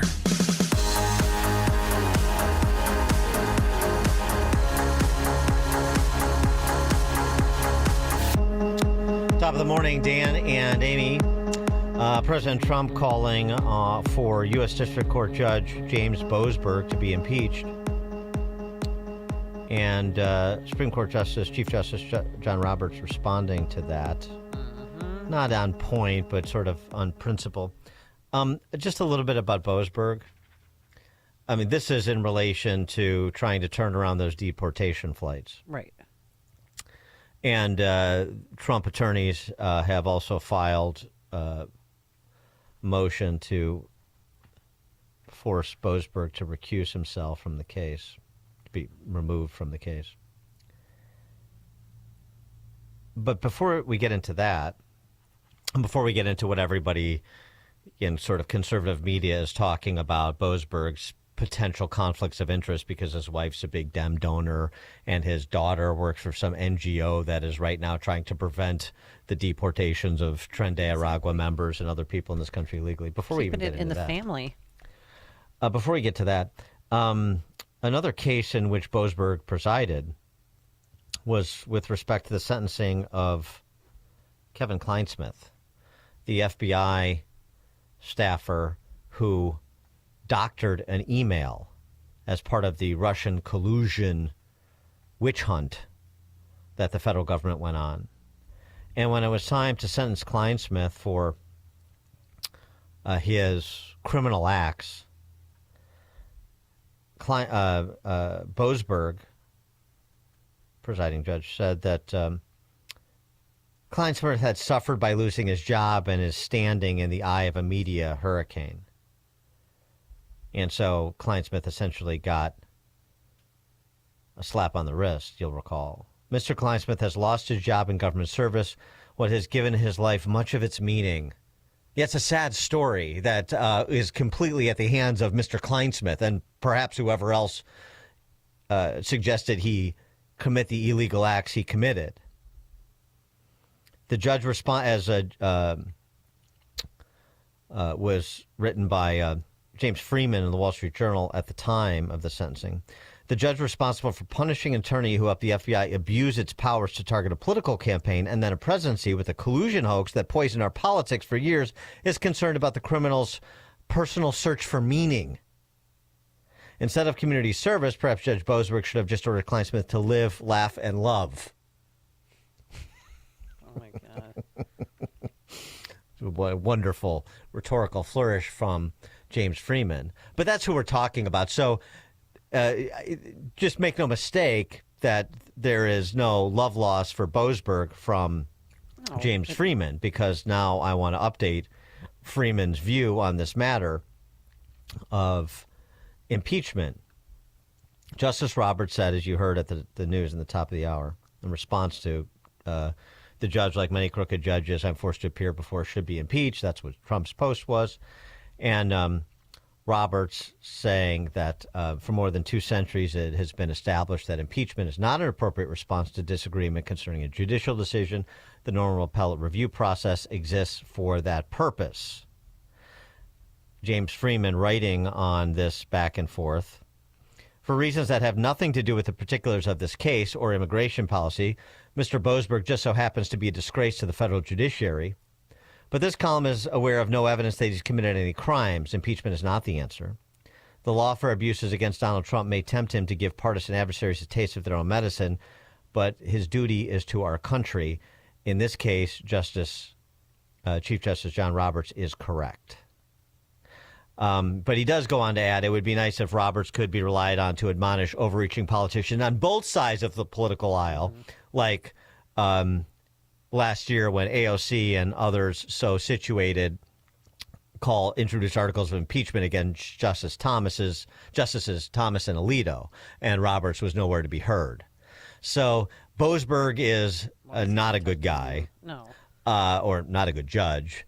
There are these, potential areas of conflict, but I mean, you can't just conflict a judge out of a case because his wife or his daughter are in politically related fields or make donations and so on and so forth. There has to be a nexus in addition to impeachment, talking about a nexus to actual crimes or at least violations of the bar of the canons. And Roberts, just because he's a hypocrite on the issue, doesn't mean that he's not right, even though he's not weighing in evenly. It's complicated. And don't forget this Judge Boasberg. He sentenced a 61-year-old woman to 14 months in prison. And she was at January 6th. She was inside the Capitol. He sentenced a lot of the J6ers. Well, D.C. Circuit Court judge, right. Yeah. For more on this, Professor Richard Epstein, James Parker Hall, Distinguished Service Professor Emeritus of Law and Senior Lecturer at the University of Chicago, joins us. Professor Epstein, thanks for joining us, as always. Appreciate it. Yeah, I'm basically putting myself on the line. These are very complicated issues. Yes. So what do you think of this sort of the passing? It was not a direct back and forth, but effectively a back and forth between the president and the Chief Justice. Well, I mean, the Chief Justice is technically right on the question of how it is that you deal with an adverse ruling. There is no precedent whatsoever for using impeachment. And as you mentioned, if you could do it in this case, by the time you get done with all the adverse rulings by all the disappointed presidents, impeachment could be an ordinary part of American politics, and the system would come to its end. But that's not the entire story. The other thing that you actually mentioned is a little bit more disturbing. You said there is no ethical obligation to recuse yourself in a case when it turns out that your family members are actively pursuing one side of this debate, trying to make sure that immigration does not lead to massive deportations. I have the following view on that. I'm very, very worried about those kinds of relationships. Mm-hmm. They're going to clearly influence your judgment. And this is the way in which you have to think about it. If Joe Boasberg decides, I can't handle this case because my family is too heavily involved, it's not as though the case is going to just disappear. There are many other judges in the District of Columbia that do not have that kind of conflict. And if they don't have that kind of conflict, they're much more credible to the public at large. So my view is, given the fact that there's an abundance of other people that take the case, whenever there's the slightest doubt, you should just recuse yourself even before being asked to recuse yourself by a judge, and he did not do that. And you then mentioned some of these other cases in which there were slaps on the wrist. There's also other serious allegations that he did not move fast enough when dealing with the various warrant requests when he was the head of the FISA court, which were based on the fraudulent information that you did. Submits papers that are fraudulent in order to continue an investigation for which there is no basis. This is as bad as it could get. And this has been done several times with respect to that. And a heavier sentence is surely warranted. So if you've got that kind of a track record, and if it turns out that you are, a pretty clearly, strongly Democratic Party, prudence says you should get out of the way and not let that happen. Now, on the Trump side, I mean, there are also difficulties. And let me just sort of mention a couple of them. You're deporting massive numbers of people without giving them individual hearings. These are people who are not wearing the uniform of an invading army, which is the traditional situation. And way back when we were doing all this stuff in the Middle East, there was always the question of what happens with people who are driving trucks for enemies in Al-Qaeda and so forth, but were not wearing the uniform. Were they military people who were subject to military procedures, or they're not? Generally speaking, the answer given was, if you don't know whether they're covered by the military stuff because they're not wearing a uniform, you have to give a hearing to find out whether or not they're within the jurisdiction of the case. You got 300-odd guys in these circumstances picked up. Some of them yes, some of them no. And I just don't know which are which, and I don't think the Trump administration really wanted to find that out. Well, there's a couple of things. So one, I mean, you make a good point about recusal. There's other judges that can handle this. I don't know that that we wouldn't find similar track records with anything that is even tangentially related to Trump. But the other thing is, the Trump administration sent a letter to the appellate court asking for Boasberg to be removed from hearing the case over the Alien Enemies Act, which you're getting to. But they didn't make it over the course of conflict of interest or his decisions as a FISA judge, or in the Kleinsmith case, or in the J6 cases. They said the government cannot and will not be forced to answer sensitive questions of national security and foreign relations. They're basically saying, look, it's a predatory. Nobody can do it then. I think you can't. I think what the argument is, you can't just cherry pick one of 700 federal district court judges to get to stop Article 2 powers that the executive possesses. And the other thing that Stephen Miller said is, first of all, they do know. I mean, this is what he argues. They do know these are Tren de Aragua gangbangers and related parties, parts because of the gang tattoos. But he said that they made representations in court as to their knowledge of this being a part of a predatory incursion, because these are all essentially organized criminals, members of TDA. And I think, again, it's a real point there, but let me put it in a slightly different way.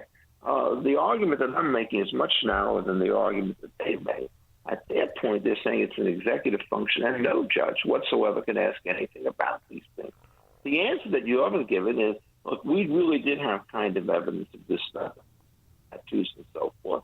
I think that's fair. The question of whether this counts as an invasion because it was authorized, quote unquote, by Maduro in Venezuela, another one of these really tough questions about the meaning of an invasion. Sneaking into a company without arms may or may not be an invasion. You want somebody else to decide that. And this is one of these terms when you get to hard cases, one way or the other. So you're going to need some kind of a judicial determination on that before you can get rid of them. The problem that Trump has is his own credibility. He basically moves first and justifies later in so many different fronts that I think many of these judges are battle weary. You saw just yesterday he fired 2 commissioners of the Democratic commissions of the FTC. He fired all the members of advisory boards, one kind or another. So what he's doing is giving an extraordinarily expansive interpretation of executive power that doesn't only cover these cases, but essentially says it's a unitary executive, and judicial review in most cases is not going to be allowed. This is an enormous change from previous practice, and it's normally would be decided by a kind of a declaratory judgment. You first go into court, make the case, and then you act. But Trump is doing it the other way. He's first acting and then going into court, finding a defensive action. Yeah, but he's the president. I just feel like activist judges have essentially taken control of the executive branch. I mean, what if stopping deportations, allowing transgenders in the military, they reversed that. USAID has to be restored now in certain aspects. I mean, is this normal behavior? It turns out everything on both sides is sort of strange, and that's why it's so troublesome. I mean, look, on the military stuff with respect to the transgender issues, there are 2 things there which clearly resonate with the public, and I'm with them 100%. One of them is you don't have any minor surgeries or medical treatment, medicalization of these conditions for a 19-year-old. And then the other thing, you don't let men swim in women's events. The difficulty with the transgender stuff is if they have done it by consent, there's nobody whatsoever in the anti-movement who says they can't do that. And so why is their participation to be illegal if they haven't done anything that specifically violates any of the particular military norms? I don't see where the president has, under the current law, the executive authority to keep an entire class of people out of the military if they passed all the requisite requirements. So I'm very troubled about that. That's the thing about Trump. He drives me nuts in some sense, because half the time he's completely right. Half the time I think he's very dubious. And I think I can draw distinctions. He doesn't think that these are available. And on the other stuff with the terminations of these programs, many of these times the statutes are written in such a fashion that they may be terminated by a president, but it has to go through certain procedures. So I recently signed a letter, not to defend anybody at Columbia, but there were a large number of us professors who looked at Title VI and said, if you have an order which is designed to shut down a department and put it into receivership, there are requirements under the statute which you didn't meet, and you have to do it. And I'm saying this as somebody who's uneasy about this, even though the next sentence I was saying, if I were Columbia University, given the sorry state that you run this way, I would put these departments in receivership. I would basically review my entire way of teaching and hiring faculty members. And so the question about this is not whether he's right or wrong on what should be done. The hard question is he bound by any statute that Congress passes when you have to take care that the laws be faithfully executed? It means these restrictions as well. And so we are having here a definition of executive power on steroids. And yet in other cases, there's no doubt that he's surely right that these things are exclusive within his power. So if he wants to fire his Secretary of State, and of course says, no, you have to give the guy a hearing, that would be insanity. So this is part of it. I mean, part of it is because, you know, these three co-equal branches of government have bled over into other branches, spaces intermittently, depending on the administration. And so the lines have gotten erased to some extent, and that's part of the problem. Some are being redrawn, others are not, so it's uneven, and that doesn't inspire much confidence either. But I take your point, like the 25,000 fire probationary workers were reinstated. That was a big headline, but they've only been reinstated for 2 weeks, and there are statutory strictures like 60-day notices within some of these agencies for some of these employees that need to be followed. So I get that. So that slows things down. But if you want to do it, you can still do it under the statute over time. But I guess what this in part should trigger is a little bit more focus on Speaker Johnson and Senate Majority Leader Thune to say, you want to start, exercising your power to revise some of these statutes so that the executive has more latitude, well, then go to it. But you have to do your job so that he can do his job with more facility and less interference from the courts. Yeah, I agree with everything. Let's go back to the original design. We had a constitution with three branches, said in very harsh terms, sharp terms, I'm the Congress, I pass the laws, you're the president, you execute them, I'm the courts, we do them. Then what you do is you expand the power of Congress beyond any imagination. By the time you get to the New Deal revolution, everything bleeds over. You start having boards and administrative agencies, Article I courts, and so forth. And the old framework is clearly obsolete, and there's no way that you're going to be able to put it back. And so one of the really hard questions is, do we end independent agencies after having them around for about 90 years because they're not part of the original Constitution? And I've always taken the opposite position, that there's so many things that become so embedded in American life that it's like prescription. You get first you have a legal title, and then if it goes on long enough, it becomes legal title. I mean, if you want to go back to the beginning, let me just mention you some of the things you have to do. You have to get rid of judicial review. Yeah. Just not part of the original Constitution. You cannot get the federal government to examine decisions of state courts that essentially challenge constitutional provisions. That was also wrong originally. So many things were done, and what happens is we just have accepted them. And what Trump is doing is he's putting them all into play all at the same time. He may be right on some, wrong on the other, but what's happening to ordinary people is they're just being kind of intellectual and moral fatigue in trying to sort their way through all of this stuff.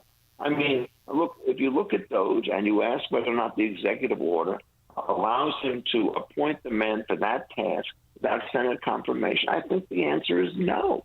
Just having read some of the cases about it, this is not a specific task. It's as general as anything, and they don't give any Senate confirmation. The famous case of Wiener back in 1958, where there was a much narrower war claims tribunal, there was executive authorization, narrow task with confirmation by the Senate of every member who sat on those tribunals. So, I mean, it's really very, very hard. And what happens is, if you're going out on one limb and doing everything else conventionally, people can start to live with that. But if you're moving in every direction simultaneously with an unprecedented speed and fury, there's going to be a fierce reaction. I think Elon Musk may be the most unpopular person in the United States today, even by some Republicans. Yeah, but it seems to me this boils down to a pretty simple concept, and it with respect to this antagonism between some federal district court judges and the administration.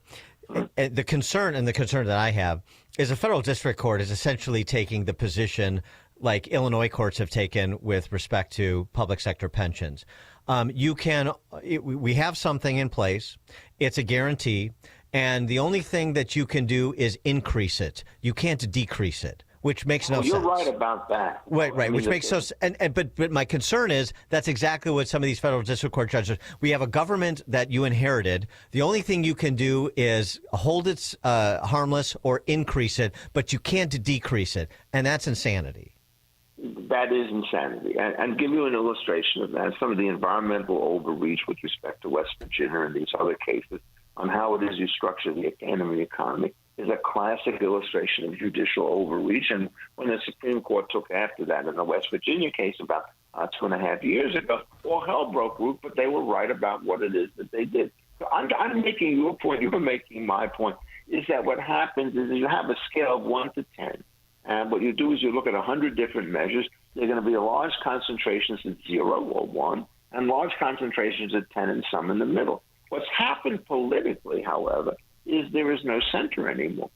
So you either get screaming Republicans or screaming Democrats. Think back what Adam Schiff did when he was censored a long time ago. Only Republicans censored him. But he was engaged in very serious activities of misleading federal courts about the threat which never existed because Trump was supposedly an ally of Putin. This stuff is really very, very toxic. And nobody seems to care about the consequences to the long-term stability of the system by these horrible short-term allegations. And when you mention the light sentence that, that Boasberg gave in the FBI case, that's just an outrage that you should do that. I mean, my God, every criminal has a family, right? And so therefore we can never put anybody in jail for more than 10 days because their children are going to be mourning for him. The hope is that you will realize that since you have a family, and if you are subject to punishment by the law, it's going to dislocate your family life. What you would do is you would not engage in the activity which would in fact cause you such harm to yourself and your family. So in an odd way, you say you can't deter a criminal because what's going to happen is if you deter the criminal, the family's going to be very upset about it. It's the end of the criminal law. Well, it's the same thing that's been going on with the immigration arguments, too, with people in this country illegally, and it's just absurd. Well, I mean, I have just we do agree on something. The birthright citizenship case is an exact illustration of this. There's not a shred of evidence, if you really go back and look closely at those documents, to support the notion that somehow or other the way in which you profit was to bring people illegally into the country. And yet the number of people who say it's perfectly evident that that's what the Constitution authorized by misreading the word subject to the jurisdiction thereof is very, very large. And so, I mean, you're very, very hard-pressed to figure out what you're supposed to do when the most fundamental distinction in the law is that between legal and illegal conduct. And then you have somebody telling you it really doesn't matter in this vital issue who comes into this country. And so think of it this way. Somebody comes into your house with your permission. Oh, that's okay, right? Now they enter the house without your permission. That's all right, too. Because we have the law. It doesn't matter whether the entry is legal. And if it doesn't matter whether you're talking about a country, it doesn't matter whether you're talking about the house. The difference between legal and illegal is the very existence and survival of the legal system. And when people start telling me that it's irrelevant as a matter of first principle, I say to myself, how far do you extend this notion? And I can't think of extending it at all, so I just don't want to start down that path. And so, again, what's going on here is two things. One is who's right on the substance, and the other one is who's right on the procedures. And Trump is more often right on some of the end, but he's much too casual with some of the means. And it's on those grounds that I'm prepared to write against him. Remember my expression, Trump a la carte. You know what he does on one thing. You know he's doing another thing. You have no idea whether he's right on the first one or the second one, both or neither. That's his problem with me, because I just don't see him having what you need to be a great president is the discretion to figure out where you push hard and where it is you back off just a little bit. Professor Richard Epstein, James Parker Hall, Distinguished Service Professor, Emeritus of Law, Senior Lecturer at the University of Chicago. Professor Epstein, thank you as always. It's always a great pleasure to be with you. Bye-bye, Dan. Bye-bye, Amy. Bye. Have a great day. And he joined us on our Turnkey.pro answer line. Coming up on Chicago's Morning Answer, we'll talk to Heather McDonald about DEI and funding DEI on campus, 8:38. But now let's head into the newsroom, and here is Joanne Jeanette. Reporting today from the AM 560 newsroom, I'm Joanne Jeanette. St. Charles authorities say they have found no wrongdoing on behalf of police officers involved in a deadly shooting with a man wielding a chainsaw inside a senior living facility. Last December, 41-year-old Daniel Escalera of Stockwell, Indiana, entered the River Glen complex with a chainsaw, where he was fatally shot by officers during an encounter where he refused to put the chainsaw down after screaming demands at the facility's residents. National Transportation Safety Board says the pilots of a near miss last month at Midway Airport told them the sun made it difficult for them to see short lines and pavement markings, and they did not recognize the airport's taxiway as a runway. Pilots of a Southwest Airlines flight from Omaha say they got confused by taxi directions given to them from ground control and did not acknowledge instructions to hold short of the runway. News is a service of AlmostFreeTeeth.com. Overpaying for dental implants is over. If you have medical PPO insurance, find out how you could save 90% off on average to get your smile back. Check if you qualify at AlmostFreeTeeth.com. Reporting today from the AM 560 News Center, I'm Joanne Jeanette. Your weather, your traffic, it's coming up next. Larry Elder explains the real problem. It's not about the deficit. The deficit is just the gap between how much money the government takes in and how much it spends. You can close that by simply raising taxes. The real issue is the size, scope, and intrusiveness of government. And I've said this before, can't do this now politically or even morally. But at some point, Social Security, Medicare, and Medicaid have to be addressed. The Larry Elder Show. Weeknights at 8, right before Sean Hannity at 10 on AM 560. The Answer. If you have unfiled taxes or are in debt to the IRS, this is important news. Did you know the IRS has programs specifically designed to help people struggling with tax debt? Powerful tax assistance programs that can save you thousands if you qualify. No one knows these programs better than the experts at Optima Tax Relief, America's most trusted tax resolution firm, A-rated by the Better Business Bureau. Their award-winning team of tax attorneys and licensed professionals have resolved over $1 billion of tax debt for their clients. One call to Optima can start the process, helping to end your worries about wage garnishment, asset seizure, and other IRS actions. Make sure you're getting the best options to solve your tax problems. Call the experts at Optima today for a free confidential consultation. Call 800-965-1433. 800-965-1433. 800-965-1433. Optima Tax Relief.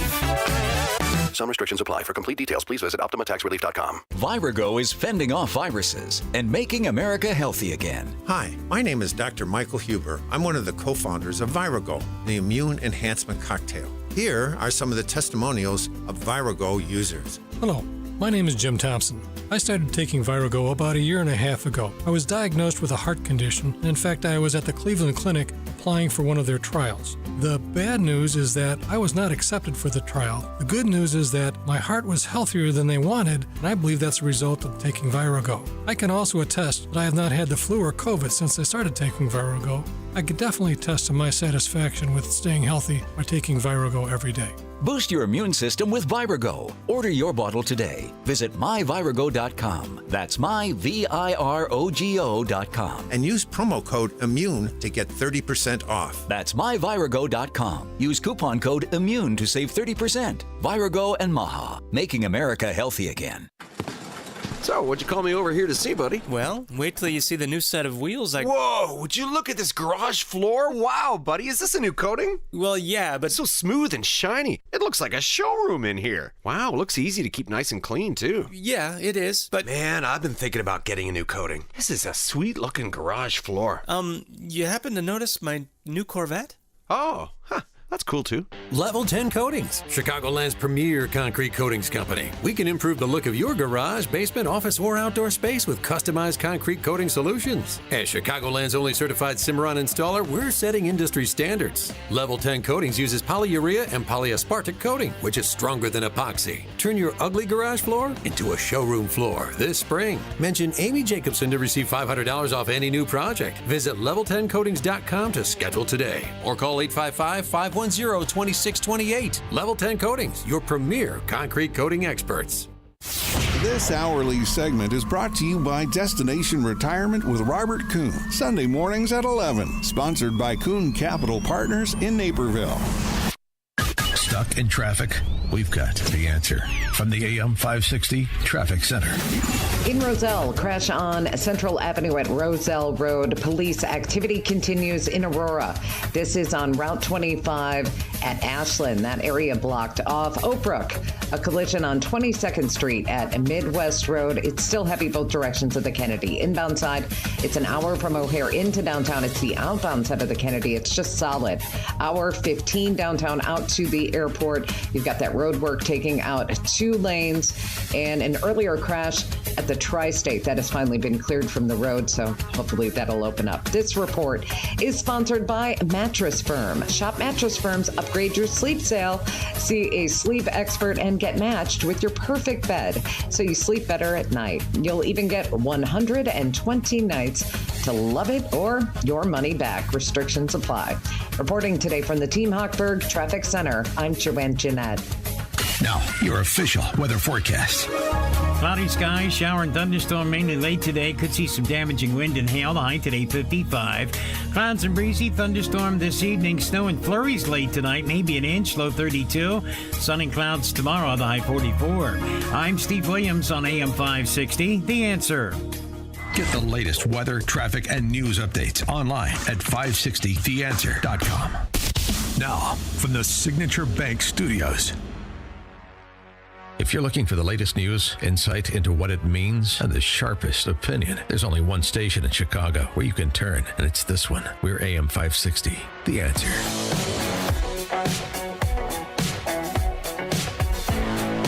Top of the morning, Dan and Amy, following up on our conversation with law professor Richard Epstein about federal district courts interceding to slow down deportations, or attempt to.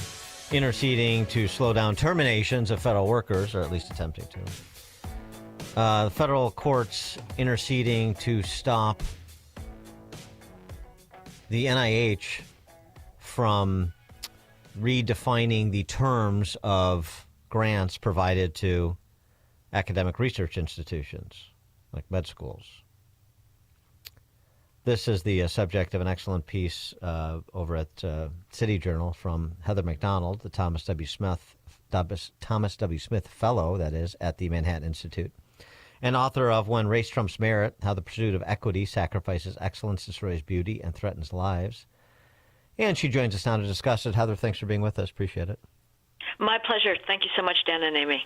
So here's another group of individuals that are, and institutions that are heavily reliant on federal largesse, and they like the way things were, and they don't want restrictions on how the grants that they are used to getting are spent, and the distribution of that spend as well. The 15% limit on effectively overhead has these institutions up in arms. Yeah, this has been a very clarifying moment, because in this litigation over this attempted cap on overhead costs that the federal government funnels into universities, we've just learned that taxpayers subsidize private and public universities beyond anything anybody thought. You know, we thought there was the awful student loans that allow colleges to continue jacking up tuitions to just obscene levels, and, you know, the science funding. But in fact, we're giving them untraceable money that goes into the bureaucratic maw and can never be accounted for. For every dollar that we give a university for medical research or science research, a term that can include research in how the United States oppresses trans individuals, or the way that racism is the source of black disease and shortened lives. So it can be completely politicized research. For every dollar that the taxpayers give for this research, they provide an additional 69 cents at times for indirect costs, that then the 69 cents disappears into the university and never gets accounted for. The Trump administration said, look, universities accept almost zero overhead from private foundations, so why should we be giving them 69 cents on the dollar? We're going to cap it at 15 cents on the dollar, at 15% of a research grant. That, it seems radical to the universities, but in fact, it is bringing things into alignment with the private sector. When private companies also sometimes contract with universities to do research, they too pay zero. So this is one of the biggest hits yet of the Trump administration, excuse me, to try to bring universities into a reasonable size and to start paying attention to the grotesquely ballooning bureaucracies that they have put on over the last 3 decades that have absolutely nothing to do with education, a heck of a lot to do with identity politics, and simply with the idea that students are these fragile creatures that need thousands of bureaucrats to hold their hands to get them through college. So it's not just the research funding choices themselves. You know, like to use one of the more comical examples, Trump talks about the funding to research transing mice. But it's not just that you're choosing to fund that research. It's also that you're funding at a ridiculous level, because that funding is being used for feather bedding all of these academics and their salaries. That's the real rub here. And the comparison to, you know, private research foundations is perfect, because of course there's obviously much more judicious with their marginal dollar than the government has been, and that's what the Trump administration is trying to change. Exactly, and it's not so much that it's funding academics, although it is funding the entire diversity infrastructure, but it's funding the bureaucrats. But we actually don't even know what it's doing, because the key to indirect costs, when a college gives a grant application, it has to itemize the direct costs. You know, what cyclotron is going to be used, what is the faculty that is doing the research going to be paid, what are the graduate students going to be paid, what are the lab mice going to cost. But then it gets the overhead, the 69 cents on the dollar. Those are not itemized. The rate is bargained for every 4 years with the federal government, and once the rate for any given college is arrived at, that then applies to every single grant from other agencies as well. So you can, again, be doing a grant that is simply to enroll trans people in a health survey, and you're going to be getting the same overhead costs as somebody or generating the same overhead costs as somebody who is doing highly lab-intensive research on cancer transmission, and all of the normal rules of economics that we would expect if this was really a legitimate fund of administration don't apply.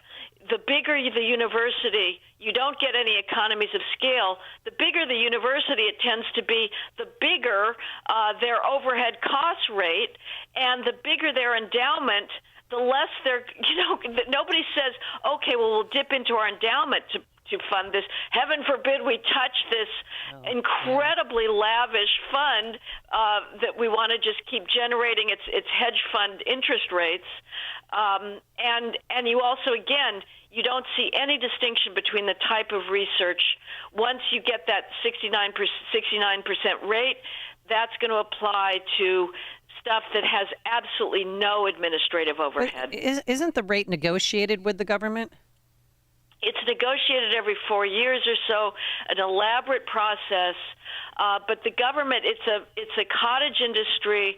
The government people that are doing the negotiating, they have little incentive to keep costs down, and there's a revolving door between the government regulators and there is now a huge cottage industry of firms that help the universities bargain with the government, and the government regulators are looking to get very cushy jobs with these firms.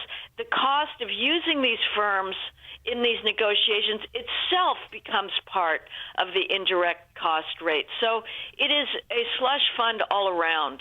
You're just funding an ecosystem, right? I mean, it's like the way I sort of analogize it as you're talking through it is, because we've done this like with the Chicago public school system, it's $30,000 a kid. Okay, so that's 30 kids in a classroom, that's $900,000. Teacher makes $100,000, let's say, $150,000 burden with the benefits. Debt service on the building, materials costs, and so on and so forth. Okay, whatever that is. But you still have a gap in every classroom of hundreds of thousands of dollars. Where does that money go? Yeah.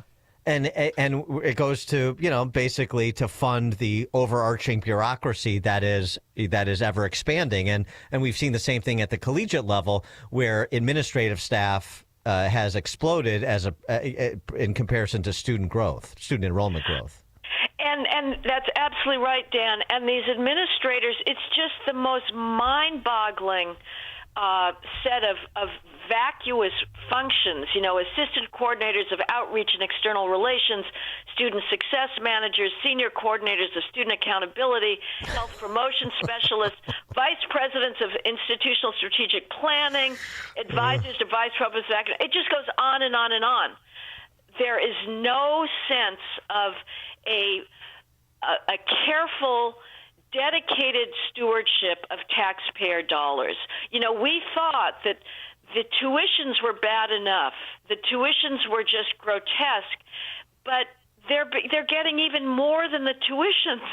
They're getting vast amounts of taxpayer dollars taken from people that are not going to college, that are struggling with blue-collar jobs, that are sending 69 cents on the dollar to Harvard to feed its bureaucracy.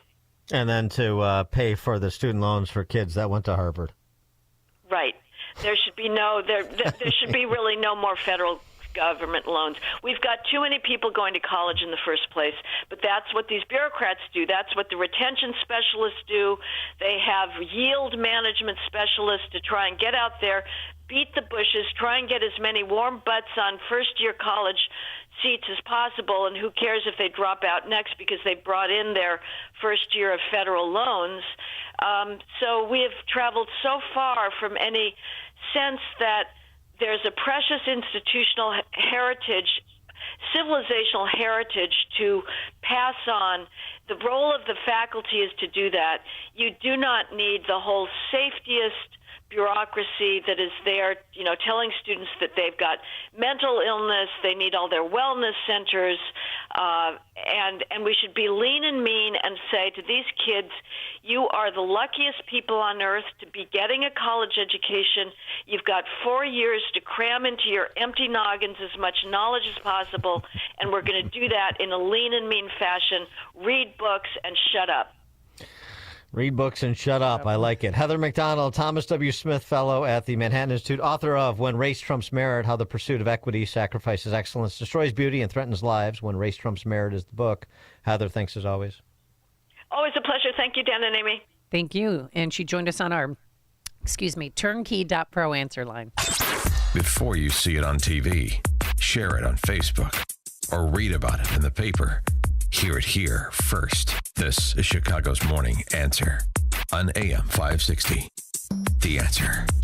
You heard me talk about Relief Factor and how so many people enjoy a better, more pain-free life because of it. If you're dealing with everyday pain, it makes sense you'd want to try it first. Well, Relief Factor makes that pretty pain-free too with their 3-week quick start kit for only $19.95, less than $1 a day. Relief Factor is a daily supplement that fights pain naturally. Relief Factor doesn't just mask pain temporarily, it helps reduce or eliminate pain. Visit ReliefFactor.com or call 1-800-4RELIEF, 800-4RELIEF for Relief Factor. Are you having trouble hearing? Hearing loss can devastate the quality of your life. Now, there's an affordable fix for you or your loved one. Rated the best hearing aids of 2025 by Forbes Health, Audion Hearing has the highest quality hearing aids at the lowest prices, just $189. I actually like them better than my old $5,000 hearing aids. I could not believe how my hearing and life changed. Join over 1 million happy customers by going to audionhearing.com. That's AUDIEN hearing.com. All right. I wish I would have done it sooner. That's what one person came up to me and said the other day. They were going to get a hip replacement, but they decided to go to QC Kinetics first. And walking around happy as a clam, playing pickleball once again, which I'll be playing later today. So if you have chronic pain in your hips, back, shoulders, knees, any joints due to injury or arthritis, you want to check out QC Kinetics before going under the knife. Before constantly taking those cortisone shots or being on steroids. This works, and you'll have a free consultation. They'll walk you through the process of regenerative medicine where you use your own body's properties to heal. It's really a remarkable process. I saw it firsthand when I went to one of their locations there. Have them all over the Chicagoland area, and call them today for a free consultation. Don't wait. They will let you know if you're a candidate for regenerative medicine. Our good friends at QC Kinetics, their phone number is 312-809-5955. Again, that's 312-809-5955. 312-809-5955. Spring, a time to get outside, be active, play with the grandkids, enjoy life. But if high blood pressure is holding you back, the sooner you get control of it, the sooner you'll stop being a walking time bomb. High blood pressure is a serious issue. Your blood vessels are constricted, your mortality risk is high. So what can you do besides take medications with side effects? Well, there's a delicious juice that can help bring your numbers back down. It's called 120 Life, and it has natural ingredients that have shown to lower blood pressure. Yes, a superfood juice is showing amazing results for high blood pressure without the side effects of big pharma medication. Try 120 Life risk-free now with a 2-week trial pack. Go to 120life.com and use coupon code 560 to save 15% and get free shipping. They're so sure it can lower your blood pressure in 2 weeks, they'll give your money back if you're not satisfied. Order now. That's 120life.com. Use coupon code 560 at checkout for 15% off. MyPillow is excited to announce that they're extending the mega sale on overstock clearance and brand new products. For example, save $40 on the new spring MyPillow bed sheets, any size and any color. Save 30% on their brand new My Crosses. They're designed in the likeness of the one Mike has worn every day for over 20 years. They come in men's and women's, and they're made right here in the USA. Get the 6-piece bath or kitchen towel sets for only $29.98. The initial quantities are extremely low, so get Get them now before they go. And the best-selling standard MyPillow, just $14.98. To take advantage of the Mega Sale 2.0, go to MyPillow.com and use promo code LIBERTY or call 800-489-0201. But that's not all. You'll get free shipping on orders over $75. Once again, call 800-489-0201 and use promo code LIBERTY or visit MyPillow.com and use promo code LIBERTY. Hi, I'm Ken Mariotti, owner of Woodland Windows and Doors, a third-generation family-owned business since 1969. We know you're bombarded by choices when shopping for new windows or doors, so we're inviting you to experience the Woodland difference. For decades, we have been transforming living spaces with Marvin Windows, a fifth-generation family business. Marvin replacement windows have been known to increase the warmth of your cold rooms by 10 degrees. Think about that, 10 degrees warmer. When you welcome Woodland into your home, you will get a product expert to transform your living spaces, full-time, dedicated professional installers that you can trust in your home, along with the best products like Marvin. These are the reasons we're proud of our 5-star reviews and family legacy. No gimmicks, no pressure, and upfront pricing are why Woodland Windows and Doors is your trusted window and door expert in Chicagoland. Visit woodlandwindows.com to book your free in-home expert consultation. That's woodlandwindows.com or stop by our showroom at the corner of Lake and Geary in Roselle. We always use M13. They can print anything. They design and price match. M13 does amazing work. M13 Graphics has helped make our brand stand out. They're definitely the best for less. Before M13, amateur. With M13, we look awesome. M13 Graphics, Chicago's leader in full-color design and printing. Set your business up for success with exceptional print products, turned around in just 24 to 48 hours. Business cards, postcards, posters, banners, brochures, apparel, you name it. M13 will design and print nearly anything for your business. They have the right people in place and a reputation that keeps customers happy and coming back for more. They're a Chicago company that embodies the idea of business integrity. They live it every day. After all, in this country, you're free to do business with who you choose. Respect that freedom. Choose the best. For speedy turnaround, excellent service, and the best pricing in Chicagoland, choose M13 Graphics for all your design and printing. Online at M13.com. Visit M13.com or call now, toll free, 877-M13-1913. That's 877-M13-1913. Sign up for the AM 560 Answer Advantage to get early alerts on event ticket sales, special discounts, and contest opportunities. Sign up today at 560theanswer.com/advantage. At AlmostFreeTeeth.com, they're dedicated to making smiles great again. If you have medical PPO insurance, find out how you could save 90% off on average to get a beautiful dental implant-supported smile. Check if you qualify right now at AlmostFreeTeeth.com. AM 560, The Answer. Got a text message. Dan and Amy, what an excellent hour of radio with Professor Epstein and Heather McDonald. Thank you. It's just what we do here. Don't make a big thing about it. Yeah, you know. We'll have more excellence tomorrow. Are you hitting a little white ball today, Dan? I got Pilates. Oh, see. Can you throw your hair in a man bun and take a picture of you in Pilates, please? I played with Mitch Daniels yesterday. Oh, you did? Yeah, it was great. It's fun. What a great guy. Oh, can we talk more about it tomorrow? Yeah. Because we're up against the clock. Have a great day. It's going to be windy, thunderstorms, and snow. 9 a.m. WIND, Chicago. Next steps. I'm Chris Foster.